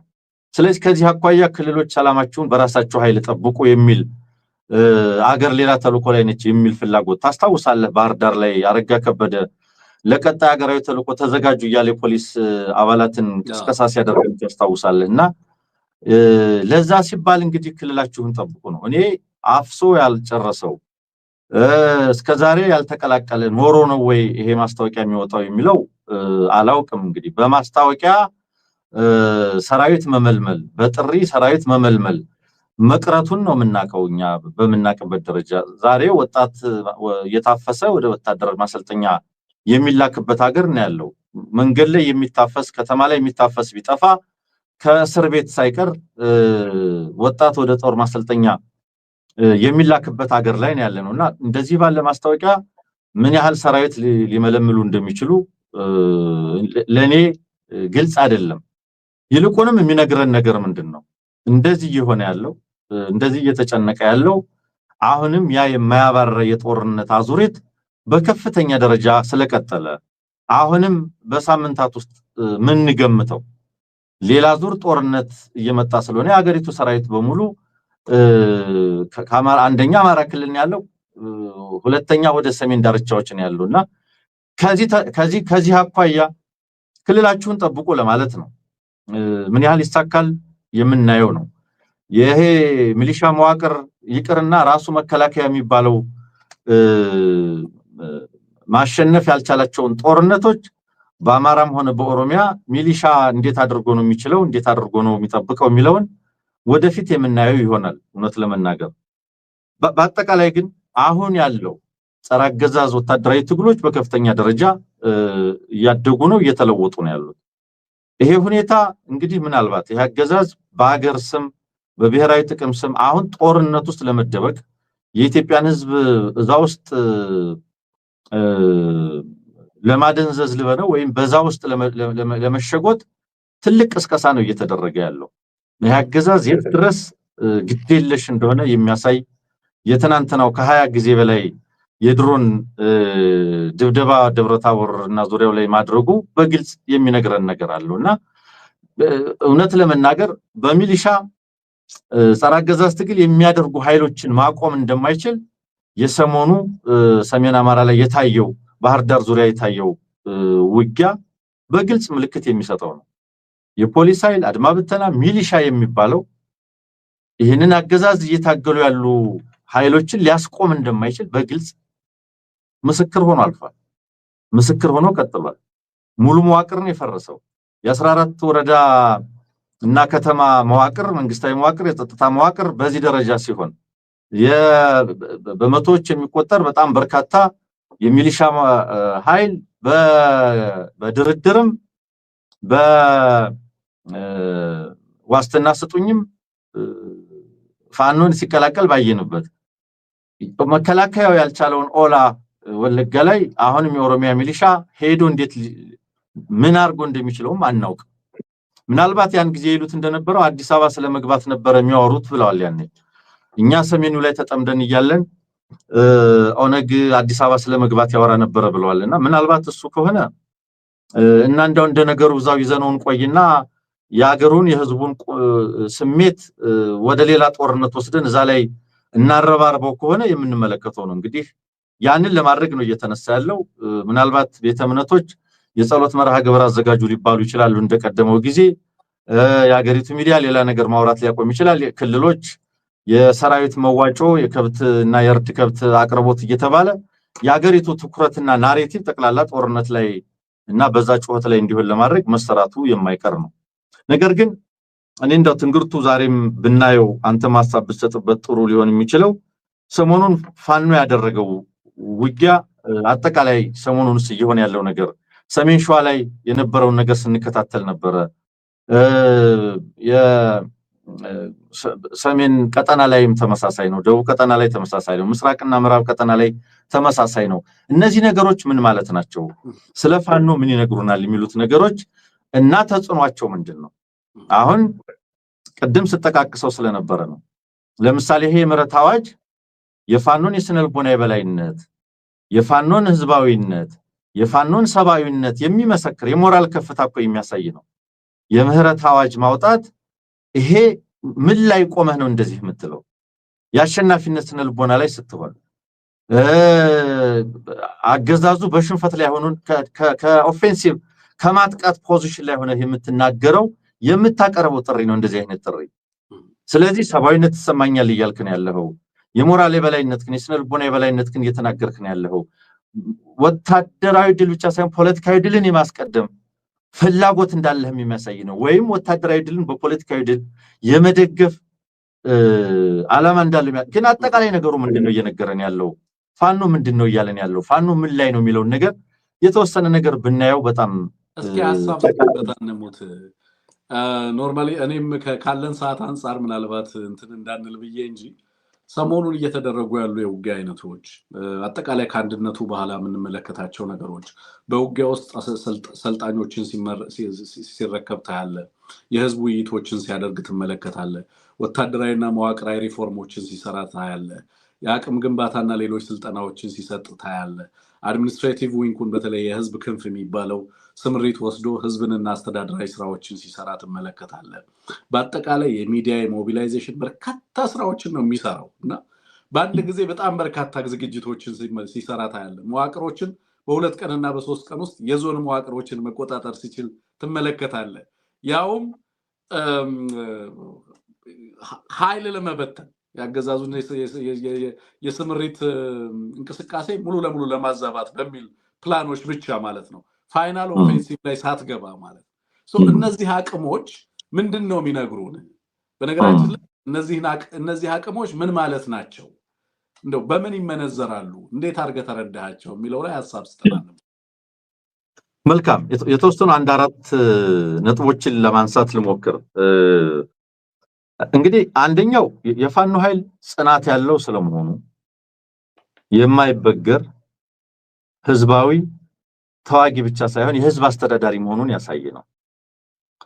ይህንን ከቦታ አኳያ ከውጊያ ቦታዎች ከውጊያ ስፍራዎች ብንመለከተው ከአገዛዙ የዘመቻ አይነትና ባህሪ አኳያ ብንመለከተው ከፋኖ እያደረገ ካለው ውጊያ አይነት አኳያም ብንመለከተው ለውጦችን ትመለከታለህ።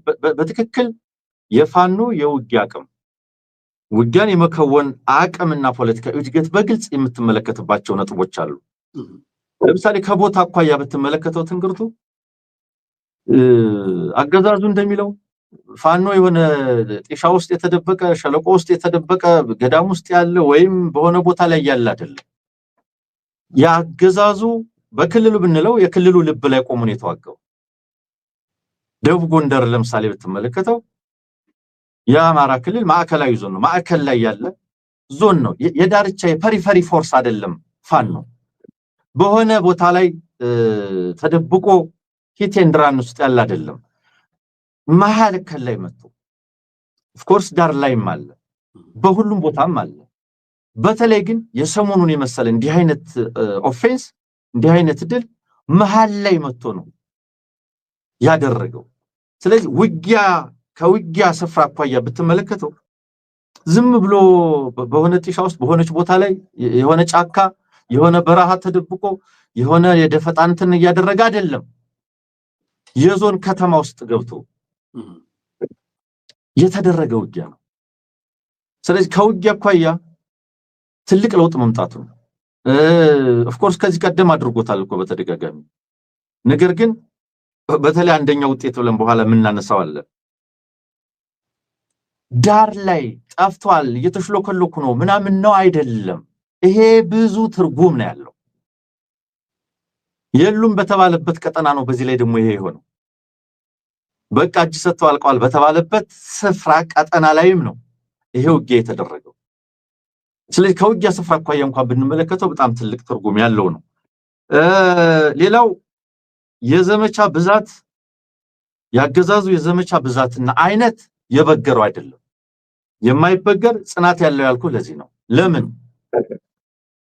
አገዛዙ ኢንተርኔትም አጥፍቶ ለምሳሌ እዚህ ደቡብ ቀጠና ላይ ስልኮችንም ዘግቶ የአየር ወለድ ኮማንዶም አስተማርቶ የአየር ኃይልም ተጠቅሞ ድሮኖችን በዛ ደረጃ ተጠቅሞ በግማሽ ቀን ከ20 በላይ በ24 ሰዓት ከ20 በላይ የድሮን ሚሳኤል ተኩሶ የማያስቆመው ኃይል እንዴት ሆነ?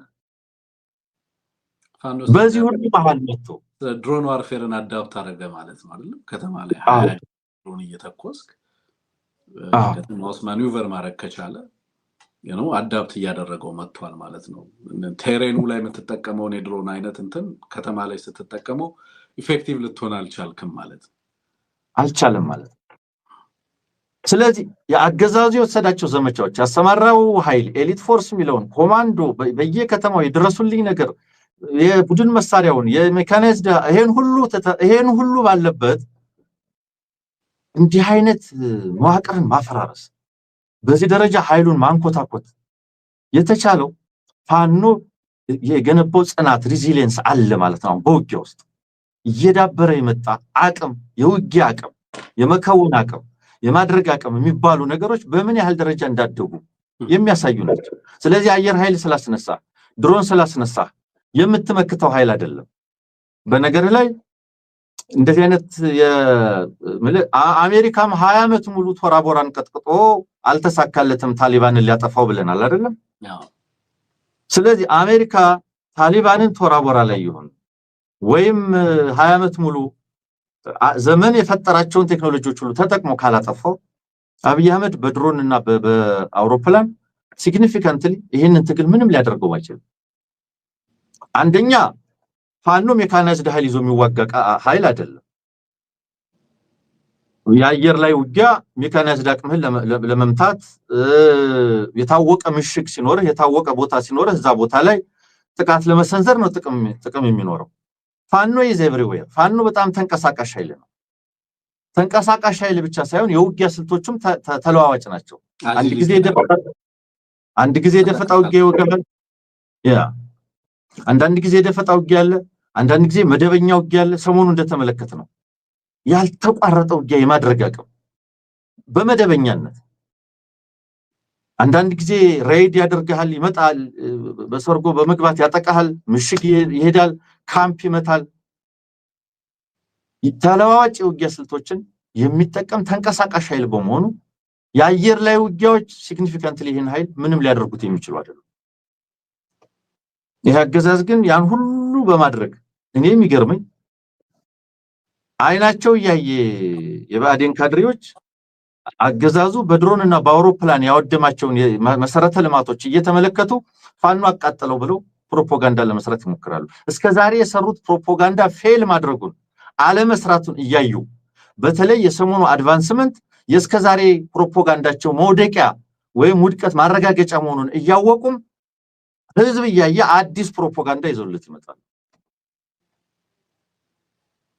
በምንድነው ፋኖ ትምህርት ቤትና በክላሽ ነው ትምህርት ቤትና ጤና ተቋም ያወደመው ፖሊስ ጣቢያ ያወደመው እንደዛ ነው እያሉ ያሉት በድሮን እየተደበደበ ያለን አካባቢ አሁንም ህዝብን ለማሳሳት እንዲህ አይነት ነው ስለዚህ ምንድነው በአጠቃላይ የሰሜን ሸዋ ለምሳሌ ሰሜን ሸዋ ላይ የዚህ አገዛዝ ተደጋጋሚ ስልቶች አሉ እነዛ ስልቶች ተለመዱ የቀጠሮ ዘመቻዎች ናቸው ኤሊት ፎርስ ምናምን ይባላል ኮማንዶ ይላክ ይባላል በቃ ዘግቶ ከበባ ተደርጎ ይመታል ይላል ሁሉ ጊዜ ፌል ያደርጋል ሁሉ ጊዜ ይመከታል ብቻ አይደለም ይሸነፋል አገዛዙ ስለዚህ ሚሊታሪሊ በቦታ የማይወሰን በአገዛዙ የዘመቻ መጠንም የማይወሰን ወይም የማይገፋ ኃይል ሆኖ መውጣቱን በግልጽ ትገነዘባለህ ማለት ነው በሌላ ረገድ ያገዛዙን ትርክቶች ንዷል ምን አይነት ትርክቶች በጣም ጥሩ ለምሳሌ ፋኖን አጥፍቻለሁ እጅ ሰጥቶኛል ተዳክሟል ከዚህ በኋላ የቀረው ኃይል የመዋጋት ቁመና የለውም ከሚሊሻ አቅም በታች ነው እያለ ሲገመግም ነበር ራሱ ይሄ ግምገማው እንዴት ቅድም ወደ ምትለው መባላት እንዴት ወደ እርስ በርስ መጠቋቋም እንዴት እንደወሰዳቸው እናነሳዋለን የተሳሳተው ግምገማ ብለን መቸለታስን ጠቅሰው የነበረው ሁለተኛው ምንድነው የክልሉን ሰላም እያጸናው ነው አማራን እያረጋጋው ነው ሰላማችንን እናጸናለን ሲባል ነው የነበረው የተቆጣጣረው አድርጎ ነው ሲያቀርብ የነበረው እንደውም አንዳንድ ዞኖች ከጽንፈኛው እየጸዱ ነው ሲባል ነው የነበረው ይሄ ናሬቲቭ ሰው ጆሮ እየሰማ አይኑ እየተመለከተ ፈረሰ ይሄ ሲነገረው የነበረው ህዝብና ነዋሪ ብቻ አይደለም ይሄንን ሲያምን የኖረውም የጸጥታና የካድሬ መዋቅር አይኑ ያየ ፌል አደረገበት ትልቁ ናሬቲቭ ተመታ ማለት ነው ይሄ ብቻ ሳይሆን በተለይ ክልሉ የራሱን ጸጥታ በራሱ አቅም ያጠናከራል በራሱ አቅም ይጠብቃል የሚል ለተደጋጋሚ መቸለታም ስንል እንደነበረው በ3 ወር ውስጥ የራሱን ሰላም ራስ ተጠብቅ እኛ ሌላ ተልኮ አለብን ሌላ ጉዳይ አለብን ትልቅ ጉዳይ አለብን እየተባለ ክልሉ ራሱን ጸጥታ በራሱ ያስከብራል ሲባል የነበረው ናሬቲቭ የተሳሳተ ናሬቲቭ ነው ይሄ ትርክት ውድቅ ሆኗል በሰሞኑ ኦፕሬሽን የማይቻል ሆኗል ይሄ አይሆንም ብልጽግና ሚሊሻና አድማ ብተና ፖሊስ አሰማርቶ ሊጠብቀው የሚችለው ሰላም የትኛውም ዞን የትኛውም ወረዳ የትኛውም ክልል ይሄንን የማድረግ አቅምና ሁኔታ ላይ አይደለም የትኛውም ክልል ላይ ያለ ታጣቂ አሁን አድቫንስ ቢያደርግ የትኛውንም ክልል የትኛውንም ቦታ ወረዳና ከተማ መያዝ የሚችልበት ሁኔታ ላይ ነው ያለው ስለዚህ እነዚህ ትርክቶች ፈርሰዋል የዞን የክልል የወረዳ አመራር መዋቅር ደካማነቱን ጠንካራ መንግስት መስሎ ነበር ራሱን የሚስለው ሰላማችንን እናጸናለን ብልጽግና እናረጋግጣለን የራሱን ደህንነት መጠበቅ የማይችል ደካማ አመራር ደካማ መንግስት ደካማ መዋቅር መሆኑን ህዝብ በጠራራ ፀሐይ ተመልክቷል አይችሉም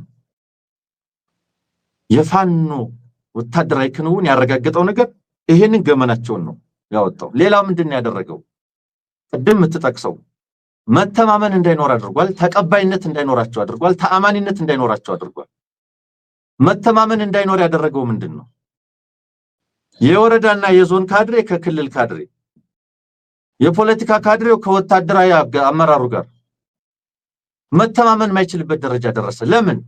ሚሊሻና አድማ ብተና ከካድሬ መዋቅር ጋር መተማመን አይችልም። ለምን? ግምገማው የተሳሳተ ሆነ። ይሄ ኦፕሬሽን ክልሉ ከፌደራሉ ጋር የጦር አመራሩ ከፖለቲከኛ ከሲቪል ከፖለቲካል አመራሩ ጋር አይገናኝም፣ አይተማመንም። ኢንፊልትሬት ተደርገዋል። እርስ በርስ ሊመታቱ የሚችሉበት ደረጃ ላይ ሽንፈት ሁሉ ጊዜም ያፈርሳል አይደለም ኦብቪየስሊ። ስለዚህ ህዝብ የሚተማመንበት ብሔራዊ ጦር፣ ሚሊሻ፣ አድማ ብተና አመራር የለም። እንኳን ህዝብን ራሱን መጠበቅ የማይችል መሆኑን ከሩጫቸው ከፍርጠጣቸው ህዝብ አረጋገጠ። ገመናቸውን የተጋለጠው በዚህ የፋኖ ኦፕሬሽን አሁን የምትመለከተው ጣት መጠቋቆም፣ አንዳንዶች የሆኑ ባዕዴኖች ሰርጎ ገብናቸው የሆኑት እንትናቸው ያለ ኦሬዲ ጣት መቆሰር ጀምረዋል። እነገሌ ይጠየቁ፣ እነገሌ ይጠየቁ፣ እነገሌ ድሮም ቅንጅቶች ናቸው፣ እነገሌ የጽንፈኛ ደጋፊ ስለሆኑ ነው እየተባባለ ነው ያለው። እርስ በርስ መተማመን አልቻለም። በግምገማና በሪፖርት ካድሬ ከመከላከያ የተራይታች ካድሬ ከበላይ አመራር ሊግባባ የሚችልበት ሁኔታ የለም። መስሏቸው ነበረ ጥቂት ልጆችን ይዘው ፎቶግራፍ እያነሱ ሲለጥፉ በቃ ጨረስነው፣ ጽንፈኛው በእኛ አካባቢ በዚህ አካባቢ አብቅቷል።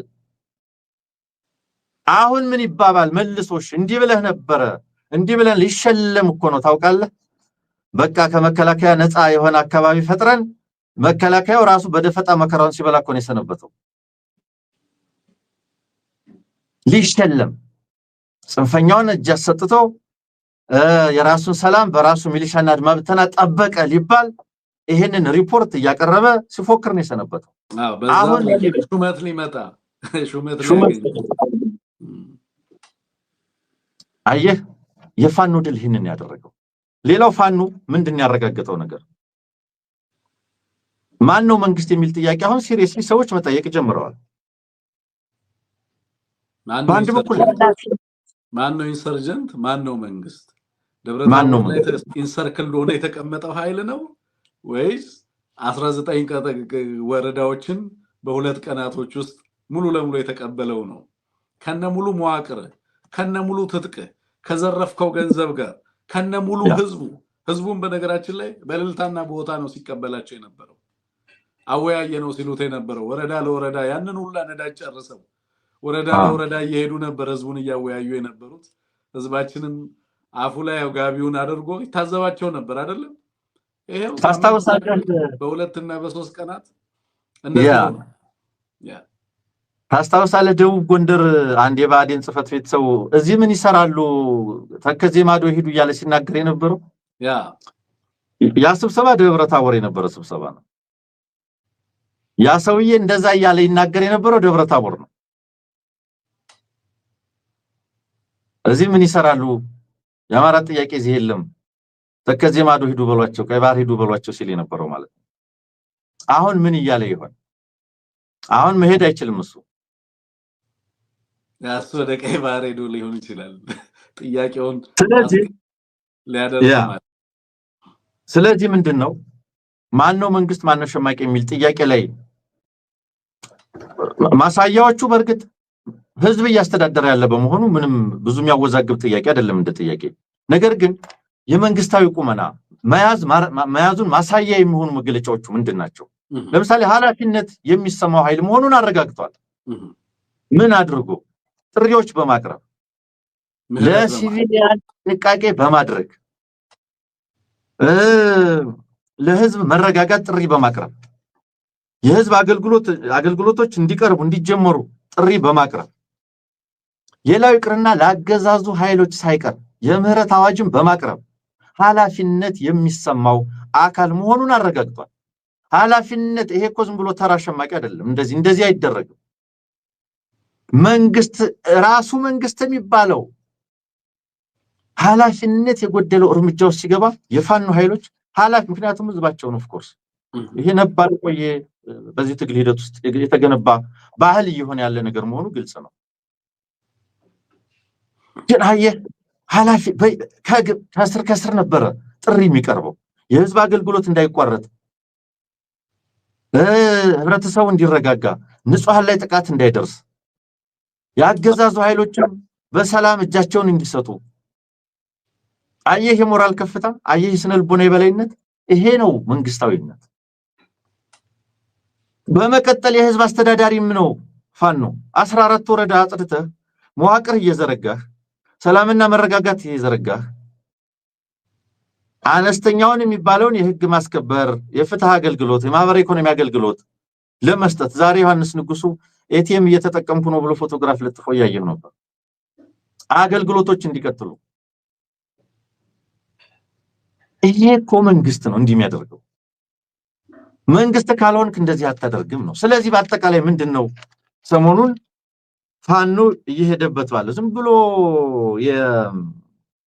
በደፈጣ መጥቶ የሚደበቅ የሆነ አካል አይደለም እኮ ፋኖ በግልጽ በአደባባይ ህዝብ ያስተዳደረ ያለ መዋቅር ዘርግቶ እየሰራ ያለ አንድ ኮር ብቻ 3 ክፍለ ጦሮች ብቻ 122 ቀበሌዎችን ያስተዳደሩ ያሉበት ኢንፋክት ከገጠር ወደ ከተማ እየመጣ ገጠሩን ማስተዳደር ብቻ አይደለም ወደ ከተሞች እየመጣ የዞን ከተሞችን ሳይቀር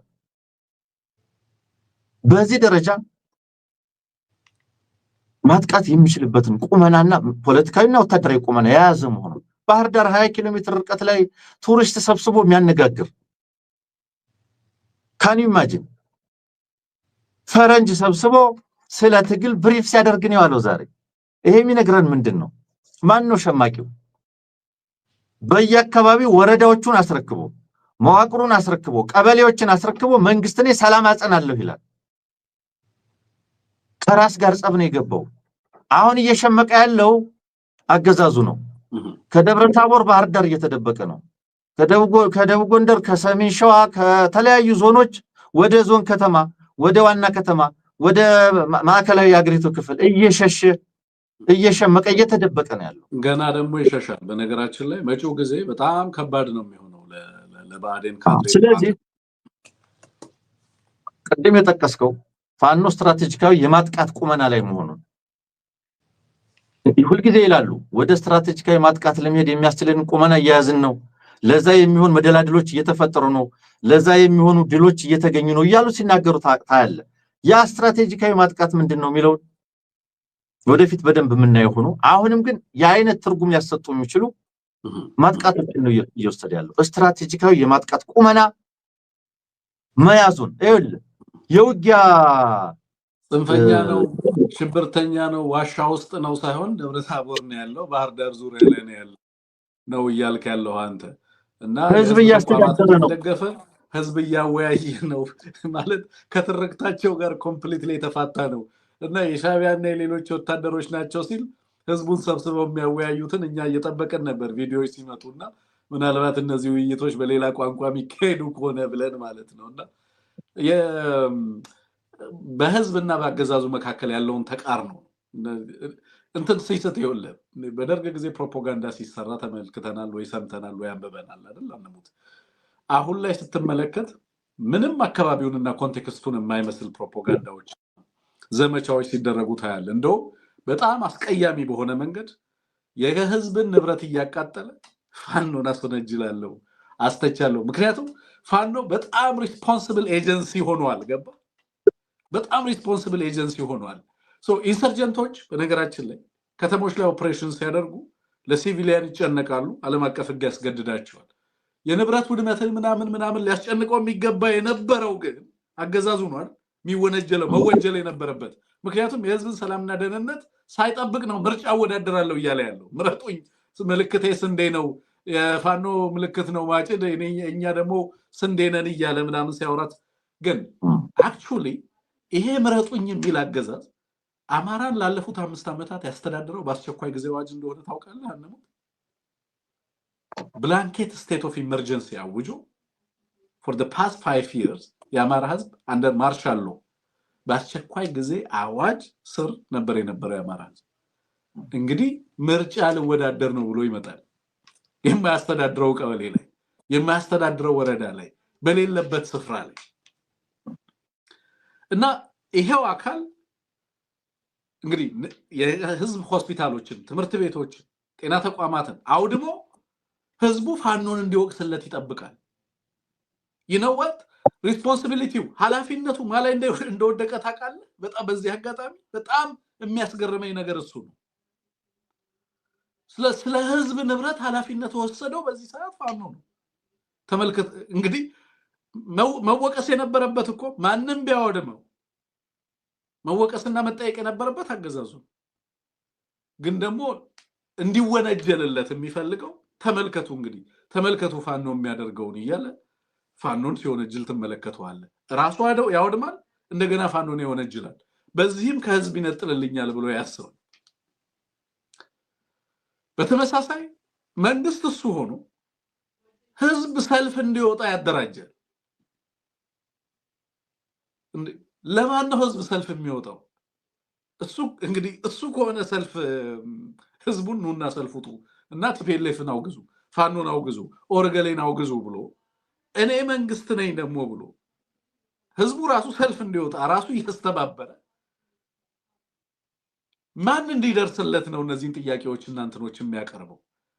የህዝብን ሰላምና ደህንነት የማይጠብቅና መጠበቅ የማይችል አገዛዝ አንድ ህዝብ ላይ ኢፌክቲቭ ኮንትሮል አለኝ ማለት ይችላል ወይ የሚለው ነገር አጠያቂ ነው። ሌላ ቀድማ አንሙት ካነሳቸው ነገሮች አጠቃላይ የምንመለከተው ለምሳሌ በእነዚህ 19 ወረዳዎችና ሰፊ የከተማ መዋቅሮችን በዚህ ፍጥነት መቆጣጠር መቻሉ የጦርነቱንም ኔቸር የጦርነቱንም ባህሪ የኢንሰር ቀድም እንዳልከው ወረራ ወይንም ደግሞ በደፈጣ ወይንም በሌሎች አይነት መንገድ የሚካሄድ በአንድ ትልቅ ኃይል ባለውና በጣም አነስተኛ ኃይል ባለው ኢንሰርጀንቶች መካከል የሚካሄድ ሳይሆን ከተሞች ላይ ለረጅም ሰዓታት የሚካሄድ ሲሜትሪካል በተወሰነ መንገድ እንግዲህ ከአየር ኃይል ውጪ እሱ የታጠቀውን ኃይል የታጠቁ ኃይሎች መካከል የሚደረግ አይነት ውጊያ ሆኖ ተመለከተዋል።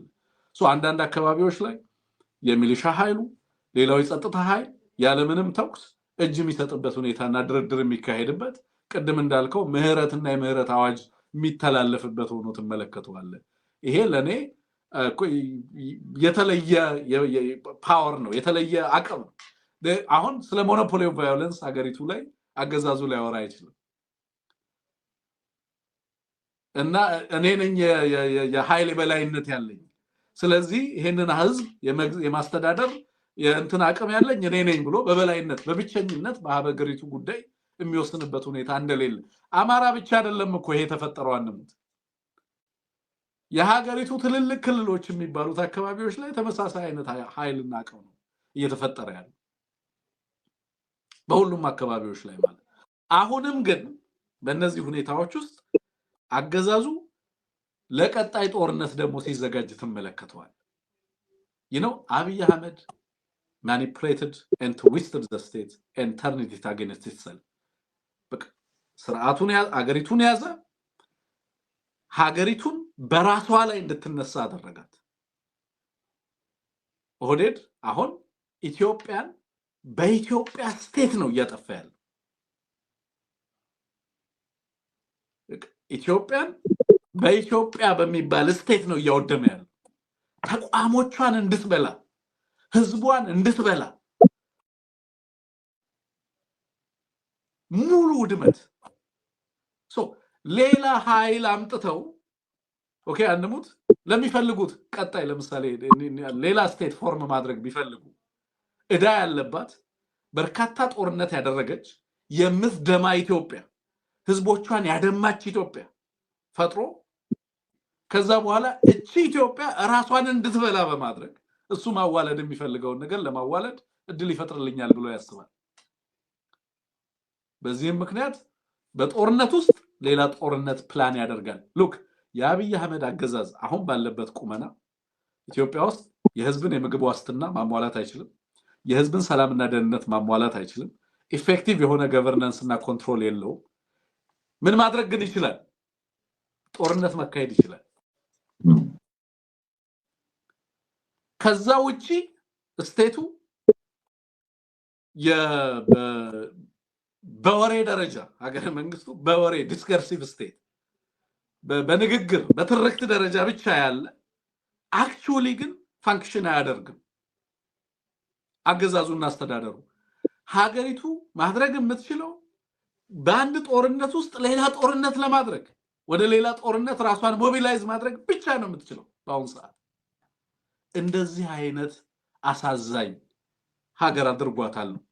በዚህ ሂደት እንግዲህ ቀደም እንዳልከው የፋኖ ኃይል እየተጠናከረ እየመጣ ሌሎችም ኃይሎች እየተጠናከሩ እየመጡ አንዳንድ ከተሞች ላይ ለምሳሌ እነ ንፋስ መውጫ ሌሎችም አካባቢዎች ላይ ባሉን መረጃዎች መሰረት ወደ ከተሞች ሲገቡ ህዝቡ እየወጣ ነበር ያገዛዙን ኃይል እንዳያመልጥ መንገድ እየዘጋ በተለያየ ቦታ ላይ ጥረት ሲያደርግ የነበረው እንዳያመልጥ መሳሪያውን ትጥቁን እየተቀበለ እየማረከ ያስረክበ ነበር። በዚህ ውስጥ ማን ነው ህዝብ ላይ የመጣ? አንተ ቀደም እንዳልከው ማን ነው የህዝብ ሰላምና ደህንነት አደጋ ህዝቡ ከማን ጋር ነው የተሰለፈው የሚለው ነገር በግልጽ ያሳየ ነው ብዬ ነው ማስበው። ሶ ኮምፕሊት ይሄ በአዴንን በነገራችን ላይ ኦርፋን ያደርገዋል።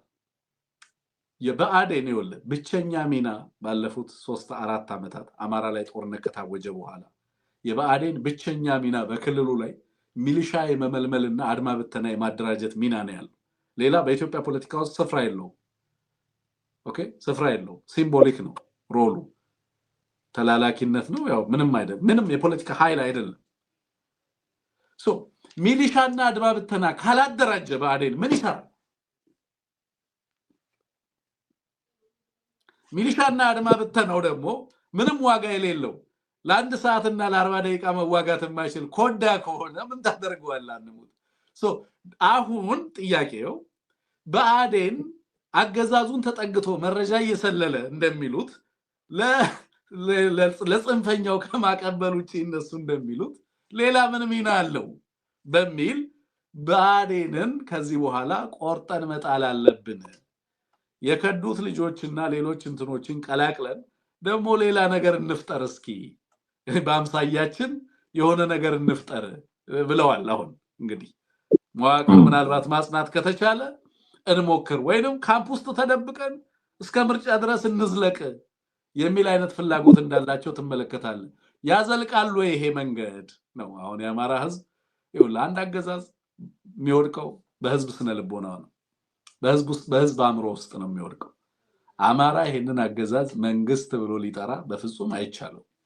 ምክንያቱም ጠንካራ መንግስታትን ያየ ህዝብ ነው። ገባህ አይደል? አንሙት። የመንግስት መዋቅር ምን እንደሚመስል የሚያውቅ ህዝብ ነው። የተረጋጋ ሀገር ምን እንደሚመስል የሚያውቅ ህዝብ ነው። መንግስት የሆነና መንግስት ያልሆነ ነገር ያውቃል፣ አይቀላቀልበትም። አሁን ጥያቄው በአዴኖች በኦህዴድ እጅ ነው የሚጠፉት ወይስ የአማራ ህዝብ የምህረት አዋጅን ተቀብለው ከህዝባቸው ጋር ይሰለፋሉ፣ ራሳቸውንም ከጥፋት ይታደጋሉ? አብይ አህመድ እንደሆነ አይድንም። ዛሬ ይዘን የመጣ ነው እነ ሙስጠፋ ታምቡርን ጨምሮ እና አልኩራጅም እነ ፈይሰል ቢን ፋርሃን በቀጥታ ጦርነቱ ኢንተርናሽናላይዝ እንደሆነ ነግረዋቸዋል። አንሙት። አንብበዋል አይደለም? ቀደም የአረብ ዊክሊን ሪፖርት እዛ ዘገባ ላይ ምንድነው የሚለው? ጦርነቱ ተሸጋገረ ነው የሚለው። የሱዳን ጦርነት is no more የሱዳን ጦርነት ነው የሚለው፣ ተቀየረ ነው የሚለው። ሶ አብይ አህመድ እየወጋን ነው ብሎ ሙስጠፋ ታምቡር የሱዳን ጀነራሎች አንደኛው ከሱዳን ጀነራሎች አሁን ኢትዮጵያ እኛን እንደምትወጋ ሀገር ነው ምን ቆጥራት፣ በዛ ደረጃ ነው የወሰዱት። እንግዲህ ተመልከቱ፣ የጦርነቱ ትርጉምም ተቀየረ። አሁን አብይ አህመድን ዩናይትድ አረብ ኤሚሬት አይደለች የምታስታጥቀው? ኢትዮጵያ ውስጥ የሚታገሉ ኃይሎች የሚያስታጥቃቸው ሀገር ሞልቷል ቢፈልጉ። አሁን ኦኬ፣ በራሳችን ሪሶርስ በራሳችን አጀንዳ የራሳችንን ህዝብ ህልውና እናረጋግጣለን የሚሉ አካላት ለምን ትግል እንደሚያደርጉ ስለሚገነዘቡ በራሳቸው ዛሬ ላይም ጸንተው ከባድ ተጋድሎ እያደረጉ ነው ያሉት። ግን ኢትዮጵያ ውስጥ መታገል ለሚፈልግ ለየትኛውም አካል አብይ አህመድ ያንን እድል ፈጥሮለታል። አሁን ሱዳን ዛሬ በርለን መረጃ መሰረት ቀጣይ ኦፌንሲቭ ጦርነቱን ሲያደርግ በሰሜን አደርጋለሁ የሚለው ጦርነት በሰሜን ብቻ የሚሆን ጦርነት እንዳይሆን እና እንዳልሆነ በግልጽ እንዲነገረው እየተደረገ ነው ያለው። በጣም በበርካታ አቅጣጫዎች ጦርነት ሊመጣበት እንደሚችል ግልጽ ነው እየሆነ ያለው። ይሄንን አገዛዝ አንሙት ማን ነው የሚያድነው? ዲቫይን ኢንተርቬንሽን ያድነዋል ወይ? አይደለም የሌላ ሀገር ኢንተርቬንሽን የሰማይ እንግዲህ ከሰማይ የሚደረግ ኢንተርቬንሽን ካልሆነ በስተቀር ይሄንን አገዛዝ የባዕዴን ሚሊሻ ወርሽ መልስም ያደራጃቸው ኦራዳነች የምታደራጃቸው እንትኖች ሊያድኑት የሚችሉበት ደረጃ ላይ ነው ወይ? አንተ ቀደም እንዳልከው የኦሮሚያ ክልል የሚያወጣቸው የፖሊስ ጥሪዎች ከ2012 ጀምሮ የተሰናበታቸው የሚላቸውን ፖሊሶች በተለያየ መንገድ አኩርፋችሁ የለቀቃችሁም የወጣችሁም ሚላቸው አካላት መተው ይሄን አገዛዝ ስንትና ስንት ሺህ ዙር ጊዜ ያሰለጠነው መከላከያ አድማ ብተና ፈራሪ ጴሎላ ገዳ ኮማንዶ ማሊ ማንትስ ያ ሁሉ ሌየርስ ኦፍ ሴኩሪቲ ያላዳነው ድሮን 20-30 ጊዜ በአንድ ውጊያ ላይ የሚጠቀም አገዛዝ በዚህ ሁኔታ ያልዳነ አገዛዝ አንሙት ማን ነው የሚያድነው? ለምሳሌ ትላንትና ፈይሳል ቢን ፈርሃን በቀጥታ የጠየቀው ጥያቄ ዩናይትድ አረብ ኤምሬት ጋር ያለህን ግንኙነት አቋርጥ የሚል ከሱዳን በአስቸኳይ እንድትወጣ ካምፑንም ዲስማንትል እንድታደርግ ነው የጠየቀው። አላደርገውም ብሏል። እንግዲህ ከዛሬ ጀምሮ ጦርነት ውስጥ እንዳለ እንድታውቀው ተነግሮታል። ዛሬ የአልኩራጂ ወደ አስመራ ነው ሄደው። አብይ አህመድ ከዩናይትድ አረብ ኤምሬት መነጠል ይችላል። በነገራችን ላይ ቢነጠል ምን እንደሚሆን አስበህበት ታውቃለህ? አንሙት ዩናይትድ አረብ ኤምሬት ባለፉት 7 ዓመታት የአብይ አህመድ አገዛዝን 8 ዓመታት ኔርሊ ስትደግፍ ምን እንደተማረች ታውቃለህ? ኮንሲስተንትሊ ያወቀችው ነገር ይሄ አገዛዝ እንዴት እንደሚጠነክር ሳይሆን ይሄ አገዛዝ እንዴት እንደሚወድቅ ከዩናይትድ አረብ ኤምሬት በላይ ደግሞ አገዛዙን በተመለከተ ከበቂ በላይ ግንዛቤ ያዘ አካል የለም። ምክንያቱም ጎድጓዳውን ከፍቶ አሳይቶታል። እስከታች ድረስ ያለ ዛሬ አሁን የምታያቸው በቲክቶክ ምናምን ዩናይትድ አረብ ኤምሬት የምትፈጥራቸው ልሂቃን ናቸው። በነገራችን ዩናይትድ አረብ ኤምሬት ከጎሳና ሃይማኖት መሪ ጀምሮ ያለያዘቻቸው አካላት ይሁን የክልል ባለስልጣናት የጦር ጀነራሎች ምናምን በላቸው የብሔረሰብ ልሂቃን በላቸው በደንብ በዩናይትድ አረብ ኤምሬት ቁጥጥር ስር ናቸው። ከአብይ አህመድ በላይ እንደውም መሐመድ ቢን ዘይድ የበለጠ ሀገሪቱን ያውቃታል። ዩናይትድ አረብ ኤምሬትን መክዳት የማይቻልበት ደረጃ ላይ ተደርሷል። ከዩናይትድ አረብ ኤምሬት ይሄንን ሁሉ ቀጠናዊ ስጋት እየመጣ ያለውን አደጋ ተገንዝበ ለምሳሌ ዛሬ ሆርን ሪቪው ላይ ሊያስተባብሩ ሞክረዋል። ብሌን የምትባል ልጅ ለማስተባበል ሞክራለች። ብንደግፍስ ትላለች። ከላይ ስትነሳ አረ በፍጹም ውሸት ነው መረጃው ሳተላይት ብቻ ተይዞ እንደዚህ ይባላል እንዴ ምናምን አለችና ኋላ ላይ ስትመጣ ኮንክሉዥኗ ምን ነበር? እነሱስ ህዋትን እያሰለጠኑ አይደለም እንደኛስ እናሰለጠን ምን ችግር አለው ደግሞ ብላ ኮንክሉድ ታደርጋለች። ምን ማስተባበል እንኳን የማይችሉበት ደግሞ በማስተባበያ ውስጥ የገረመኝ ነገር they dare to protect United Arab Emirates ዩናይትድ አረብ ኤምሬትን ሊጠብቁ ይሞክራሉ። እዛ ላይ ዩናይትድ አረብ ኤምሬት ማን ነው ደገፈች ያለው? እኛ መች ነው እንደዚህ ያልነው? እስኪ ካምፑ አርኤስኤፍን እያሰለጠነ ስለመሆኑ መረጃ የሰጧችሁን ሰዎች ስም ዝርዝር ስጡን ይላል እና እዛ ውስጥ ያሉ የጦር ጀነራሎችና ፖለቲከኞቹን ማወቅ ፈልጓል ማለት ነው። ብልጽግና ኤቪደንስ ስጡን፣ ማን ነው እንደዚህ ያለው? በስም ጥሩልን። ዝም ብላችሁ ቬግሊ ስቴት አታደርጉ። ማን ይሄን ያለው? ይኸውልህ አፍሪካ ኮንፊደንሻል አስቀድሞ የዛሬ 2 ወር ምን ብሎ ነው የወጣው? አንሙት እነ ብርሃኑ ጁላ ቤኒሻንጉል ጉሙዝ ላይ መንጊ ላይ ያለውን ካምፕ ተቃውመዋል ብሎ ይዞት ወጥቷል። ጀነራሎቹ እርስ በርስ በዚህ ጉዳይ አልተግባቡም ብሎ እኔ አቅርቤዋለሁ፣ ፕሮግራም ሰርቼበታል። አፍሪካ ኮንፊደንሻል ይዞት የወጣው እነ ብርሃኑ ጁላ ብሎ ስም ጠርቶ ነው። በዚህ ላይ እነ ሬድዋን ሁላ ይሄንን ዋርና አድርገዋል። ይሄ ነገር አይሆንም ብለዋል ከፖለቲከኞቹ። መረጃ አሁን አታ ነው ወይ አሁን የዓለም አቀፉ ማህበረሰብ ከዚህ አገዛዝ አመራሮች መረጃ ለሮይተርስ የሰጠ አካላት ማን እንደሰጠ አናውቅም፣ ስለዚህ በስም ዝርዝር ንገሩን ስላልክ እዛ ጋር ያለውን መረጃ ዲስሚስ ልታረግ ትችላለህ ወይ? ቀደም ባነበብኩልህ በአረብ ዊክሊ ላይ በአንድ ሳምንት ውስጥ የሱዳን ኃይሎች በተለይ አርሚው ከቤኒሻንጉል ጉሙዝ ተነስቶ ወደ ብሉ ናይል ስቴት ሲገባ ከ150 በላይ ኮንቮይ ኢንተርሰፕት አድርጓል። በዛ ሪፖርት ከ150 በላይ ማስተባበል የማይቻልበት ደረጃ። በነገራችን ላይ አንሞት እኔና አንተ ያለፉት 3 ወራት ስለዚህ ካምፕ ኮንሲስተንትሊ ተናግረናል። እኔ ስለዚህ ካምፕ 3 ወር ያወራውበት ምክንያት ኮምፕሊትሊ ይሄ የጦር ካምፕ አርኤስኤፍን የሚደግፍ ከሆነ ደግሞ ይዘው ሊመጡት የሚፈልጉት ፓራላል በጣም ነው የገረመኝ። ሱዳኖች ህወሓትን ስለሚደግፉ አርሚ ምናምን የሚባለውን እዚህኛን አርኤስኤፍን ብንደግፍ ምን ችግር አለው ይላሉ። አርኤስኤፍ በዓለም አቀፍ ደረጃ እንዴት የሚታይ ተቋም እንደሆነ አልገባቸውም ሰዎቹ። የዓለምን ሪአክሽን ሲያዩ አሁን በጣም ተደናገጡ። ዓለም እንዴት ሪአክት እያደረገ እንዳለ አልገባቸውም ትርጉሙ ነው። ዝም ብለህ እዚህ አፋር ላይ የትግራይ ፒስ ፎርስ የሚባለውን አደራጅተህ ትግራይን እንደመውጋት ቀላል መስሏቸዋል። የሆነ ሚሊሻ ሰልጥነህ በፋኖ ስም አማራና ኦሮሚያ ክልል እየገባህ ሲቪሊያንን እንደማቃጠልና የሲቪሊያንን ንብረት እንደማውደም መስሏቸዋል። በምን አይነት እሳት እየተጫወቱ እንደሆነ አልገባቸውም። ዩናይትድ አረብ ኤሚሬት ለራሷ በጣም ከፍተኛ ስጋት ውስጥ የገባችበት ጊዜ ነው። እንደውም ትናንትና ከትናንት ወዲያ እስራኤልን በጣም ሎቢ እያደረገች ነው።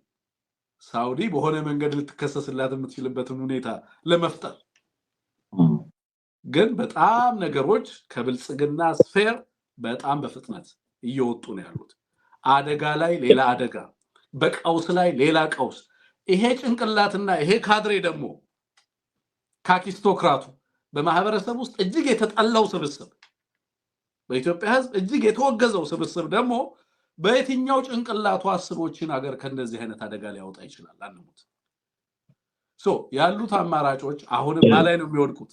ሪስፖንሲብል የሆኑ አክተሮች ላይ ነው የሚወድቀው ኃላፊነቱ። ሀገሩን የሚወድ ዛሬም በኢትዮጵያ ውስጥ የህልውና አደጋ ህዝባችን ላይ ኢትዮጵያን ህዝቦቿን ከማጥፋት እየተከላከሉ ያሉ ኃይሎች እነፋኑ አሁን ኢትዮጵያን ህዝቦቿን እንዳታጠፋ እየተከላከሉ ያሉ ናቸው። በነገራችን አማራውን እንዳትፈጅ በታጠቀችው መሳሪያ ሁሉ ህዝቦቿን እንዳታጠፋ የሚደረግ ትግል እኮ ነው። ሀገሪቱን ይዞ አንቆ ህዝቦቿን እንድታጠፋ ካስገደደ ኃይል ለመከላከል የሚደረግ ትግል እኮ ነው። አንሙት።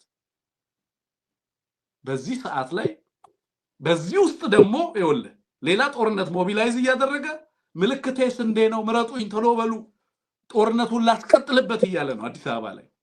ኢማጂን እኔ ትናንትና እየተናገርኩ ነበር። እነተመስገን ጥሩነህ የሆነ በአካል ያልሆነ ስንዴ የሆነ አርቲፊሻል ነገር ይዘው መቼም ስንዴው የለም አክቹሊ ማህበረሰቡ ያውቀዋል።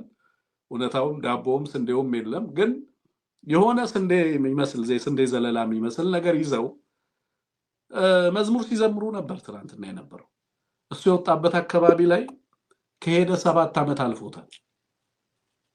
እሱ የወጣበት ማህበረሰብ ሚኒስተሮቹ ከወጡበት ማህበረሰብ ተነጥለዋል። በእንደዚህ አይነት አጣብቂኝ ውስጥ ሆነው የክልል የጸጥታ መዋቅር እየፈረሰ እርስ በርስ ያሉ መዋቅሮች ውስጥ ከባድ መጠራጠር፣ እርስ በርስ መወነጃጀል፣ ዓለም አቀፋዊና ቀጠናዊ ሁኔታው እየጋለ ቦይል እያረጋ አንሙት። በዚህ ሁኔታ ውስጥ ያለች ሀገር ነች። ኃላፊነት የሚሰማቸው ኢትዮጵያውያን አሁንም ይሄንን ትግል ይሄንን ህዝባዊ ቢተኝነት አጠናክሮ ህዝባዊ ትግሉን አጠናክሮ ኃይሎችና የኃይል ትስስር ተፈጥሮ በኢትዮጵያ ውስጥ በፍጥነት ሰላም እንዲመጣ ጎረቤት ሀገራት በነገራችን ላይ ኢትዮጵያ ውስጥ ያለውን ትግል የመደገ አሁን በነገራችን ላይ ከዛሬ ጀምሮ ምን ይሻለናል እንግዲያውስ ወደ ኢትዮጵያ ውስጥ ማን አለ ተብሎ የሚጠየቅበት ጊዜ ነው። ባይዘው ከዛሬ ጀምሮ ዛሬ አሁን አልኩራጂ ከሚጠይቃቸው ጥያቄዎች በአስመራ አንደኛው ጥያቄ በነገራችን ላይ እንግዲህ ይሄ አገዛዝ አርኤስኤፍን መደገፍ ማያቆም ከሆነ እኛ ደግሞ ሀገሮቻችን ሰላምና ደህንነት እንዲያገኙ ቀጠናው ሰላም እንዲሆን የምንፈልግ ስቴቶቹ ኤግዚስት እንዲያደርጉ እንዲቀጥሉ የስቴት ኮንቲኒቲ የሚያሳስበን የሰላምና ደህንነት ጉዳይ የሚያሳስበን አካላት ከዚህ በኋላ ከማን ጋር እንተባበር በኢትዮጵያ ውስጥ እነማን አሉ ተብሎ ከዚህ በፊት ይወልህ አንሙት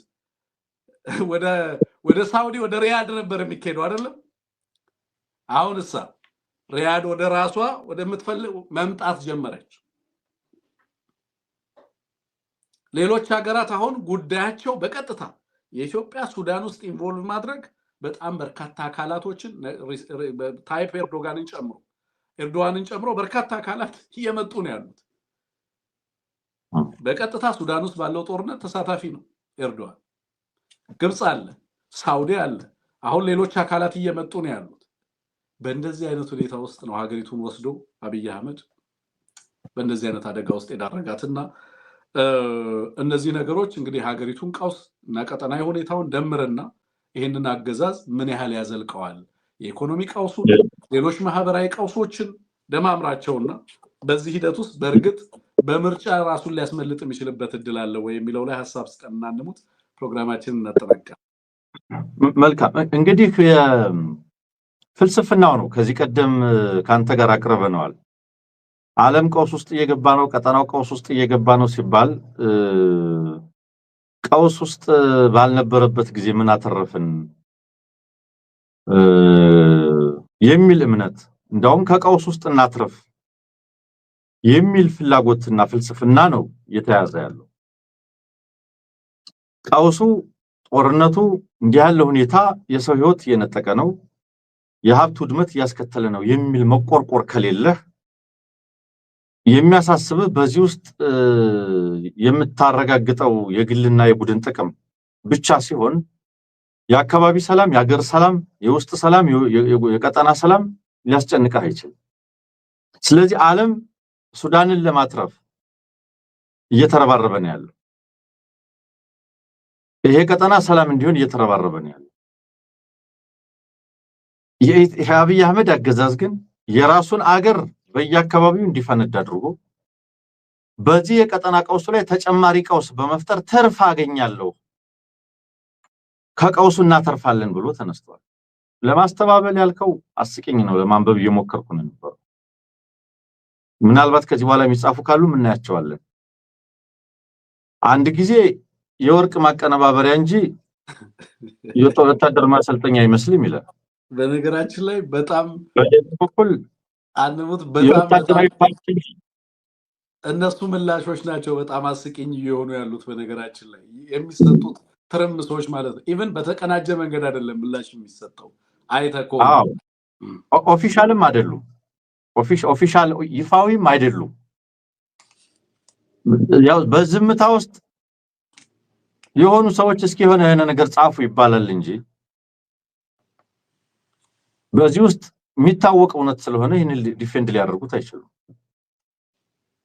አንድ ጊዜ ወታደራዊ ካምፕ እንጂ ወታደራዊ ማሰልጠኛ አይመስልም ምክንያቱም የማሰልጠኛ ፋሲሊቲዎች አይታዩም መሬት መጠረጉና ድንኳን መጣሉ ማሰልጠኛ ነው ለማለት አይስችልም የሚል መከራከሪያ እሱ ብዙ ውሃም ያነሳ አይደለም ቁም ነገሩ ምንድነው በዚህ ቀጠና ላይ ሰላም እንዲሆን የሚፈልጉ ሀገራት ሱዳንን ሰላም ለማድረግ እየታገሉ ያሉ መንግስታት የግላቸውን ፍላጎት ይዘው ወዲያና ወዲህ ያሉ መንግስታት ባሉበት በተለይ ጂኦፖለቲካዊ ፍላጎቶቻቸውን ይዘው የመጡ መንግስታት እንደ ሳውዲ አረቢያ ያለው ይሄንን አንፈቅድም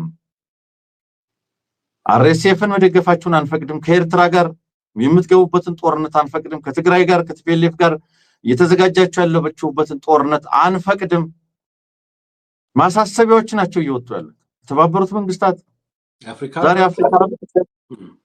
አፍሪካ ህብረት በግልጽ ነው ያስቀመጠው አብይ ወይም ይሄ አገዛዝ ከማን ጋር እንደተሰለፈ ዛሬ ባወጣው ኮሚኒኬ ላይ በተለይ የአርኤስኤፍ ፓራሚሊታሪ አልፋሸር ላይ የፈጸመውን ግፍ በግልጽ እውቅና ሰጥቶ የሰላምና ጸጥታ ምክር ቤቱ ስም ጠርቶ እናወግዘዋለን ብሏል በንጹሃን ላይ የተፈጸመ ያለውን ወንጀል እናወግዘዋለን ስለዚህ በንጹሃን ላይ ወንጀል እየፈጸመ ያለ ኃይልን መደገፍ ማለት ምን ማለት ነው እዚህ ላይ አላበቃም የአፍሪካ ህብረት በሱዳን የውስጥ ጉዳይ ላይ ጣልቃ የገቡ የውጭ አካላት ከዚህ ተግባራቸው እንዲቆጠቡ ካለ በኋላ በተለይም የኢንተለጀንስ እና ሴኩሪቲ ሰርቪስ ኦፍ አፍሪካ የሚባል በአንድ በኩል የኤክስተርናል አክተርስ እንዲለዩ በሱዳን የውስጥ ጉዳይ ላይ የተለያዩ አካላትን እየደገፉ ያሉ አካላት ማንነት እንዲለይ ሚሊታሪሊ ፋይናንሻሊ ፖለቲካሊ በየትኛው መንገድ ድጋፍ እያደረጉ ያሉ እንዲለዩ ከዛ ባለፈ እነዚህን አካላት ከዚህ ማስወጣት የሚቻልበትን ምክር ሐሳብ እንዲያቀርብ የ3 ወር ጊዜ ገደብ ነው የሰጠው። በ3 ወር ውስጥ እነማን ምን አይነት ድጋፍ እና ተሳትፎ ያደረጉ ነው የሚለውን ለይታችሁ አምጡ ብሏል። ይሄ እንግዲህ ሲባል ምንድነው በግልጽ በቀጠናውም ከቀጠናው ውጭ ያሉ አካላትም ስማቸው ሊጠራ ነው ማለት ነው። እነማን ናቸው እየደገፉ ያሉት የሚታወቅ ነው። ስለዚህ ምንድነው ከቀውስ አተርፋለሁ ብሏል። ሳውዲ አረቢያ አዲስ አበባ መጥቷል፣ አስመራም ሄዷል።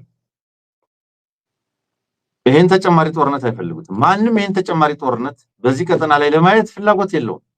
ሱዳን የዓለም ራስ ምታት ሆኗል። አብይ አህመድ እዚህ ላይ ዘይት ጋዝ በማርከፍከፍ እናተርፋለን ነው እያለ ያለው። ይሄን ቀጠና በማንደድ ያውም የለየለት የውክልና ጦርነት እንደሚሆን እየታወቀ ለዛ ነው ሰራዊት እየተላከ ያለው ለውጊያ። በቃ ዓለም እንዲህ ሲተራመስ እኛ ትርፍ እናገኛለን። በዚህ መንገድ ነው ምድነው ነው በነገራችን ላይ ስሌት ነውና በፕሮክሲ ድናለው። ምክንያቱም የጦርነቱን በርደን ብቻዬን አልሸከምም ነው። አይድንም ነው። በምንም መንገድ አይድንም አብይ አህመድ። በጣም ከባድ ስሌት ነው፣ እንደው እጅግ ዋጋ የሚያስከፍል ስሌት ማለት ነው። እንደዛ ነው ወንድም አለም። እንግዲህ የምንመለከተው ይሆናል። ሰሞኑን አንድ ጥሪ አለ። ኢሃፓ ለዓለም አቀፍ መገናኛ ብዙሃን አሁን የአፍሪካ ህብረት የመሪዎች ጉባኤ ስለሚካሄድ የሚመጡ ጋዜጠኞች አዲስ አበባ ላይ ኮሪደር አይተው እንዳይመለሱ ማሳሰቢያ የሚመስል ጥሩ መልእክት ጽፎ አይቻለውኝና የሀገሪቱን አጠቃላይ ገጽታ እንዲረዱ በጦርነት ያለባቸውን አካባቢዎችና ሁኔታዎችን እንዲገነዘቡ ቬሪፋይ እንዲያደርጉ ካገዛዙ ወሬ ውጭ ያለውን የሀገሪቱን ሁኔታ እንዲመለከቱ የሚል ነገር አለና እሱን ታሳቢ ያደረገ መልእክት በደንብ መረዳት አለብን ለማለት ነው። እጅግ በጣም አመሰግናለሁ። እናመሰግናለን አንሙት። አሁን እንግዲህ ደግሞ ከመሸ የደረሱን መረጃዎች አሉ። አብይ አህመድ የሳውዲን እንቅስቃሴ በተመለከተ እንግዲህ ላቢ ለማድረግ ሙከራዎች እያደረጉ ነው። በነገራችን ላይ አዲስ አበባ ላይ ከባድ ውጥረት አለ። እንደው ሌላ ነገ ወይ በስፋት ፕሮግራም እንሰራበታለን ወይ በኋላ ላይ በዚህ ጉዳይ ላይ እንመጣበታለን። ጦሩ ወደ ሰሜን መጋዙ በጣም ከባድ ስጋትን ፈጥሯል። በተለይ በኦህዴዳም ቬትራኖች በኩል ይመለሳሉ የሚል ጥያቄ በጣም በከፍተኛ ደረጃ አለ። ከባድ ስጋት ፈጥሯል። እሱም በነገራችን ላይ እንግዲህ የምናይ ነው የሚሆነው። በአንድ በኩል እዛ ያለው ተጋላጭነት አለ፣ በሌላ በኩል ግን የገባውስ ቢሆን ምንድነው ጣፈንታው የሚለው ነገር እንደዚሁ በጣም በከባዱ ያሳሰበ ያለን እንደሆነ ነው። መትረምስ እንዳለ ነው አንዳንድ መረጃዎች የሚደርሱን። ኤኒዌይ በስፋት የተደራጀ ነገር ወደ እናንተ ለማድረስ እንሞክራለን። ለነበረን ቆይታ ከልብ ነው እኔ የማመሰግነው። ጥያቄዎቻችንን ለመለሳችሁ፣ ሀሳብ አስተያየት ስትሰጡ ለነበራችሁ ሁሉ ከልብ እናመሰግናለን። ለነበረን ቆይታ እንግዲህ በኋላ ዘግየት ብለን ደግሞ በሌሎች ጉዳዮች እንመጣለን። እግዚአብሔር ይስጥልን። መልካም ምሽት ይሁንላችሁ። አውቃለሁ መራር ነው መራብ መጠማት፣ አውቃለሁ መራር ነው መራብ መጠማት፣ እሱ አይጸናም እንጂ እንደመተካት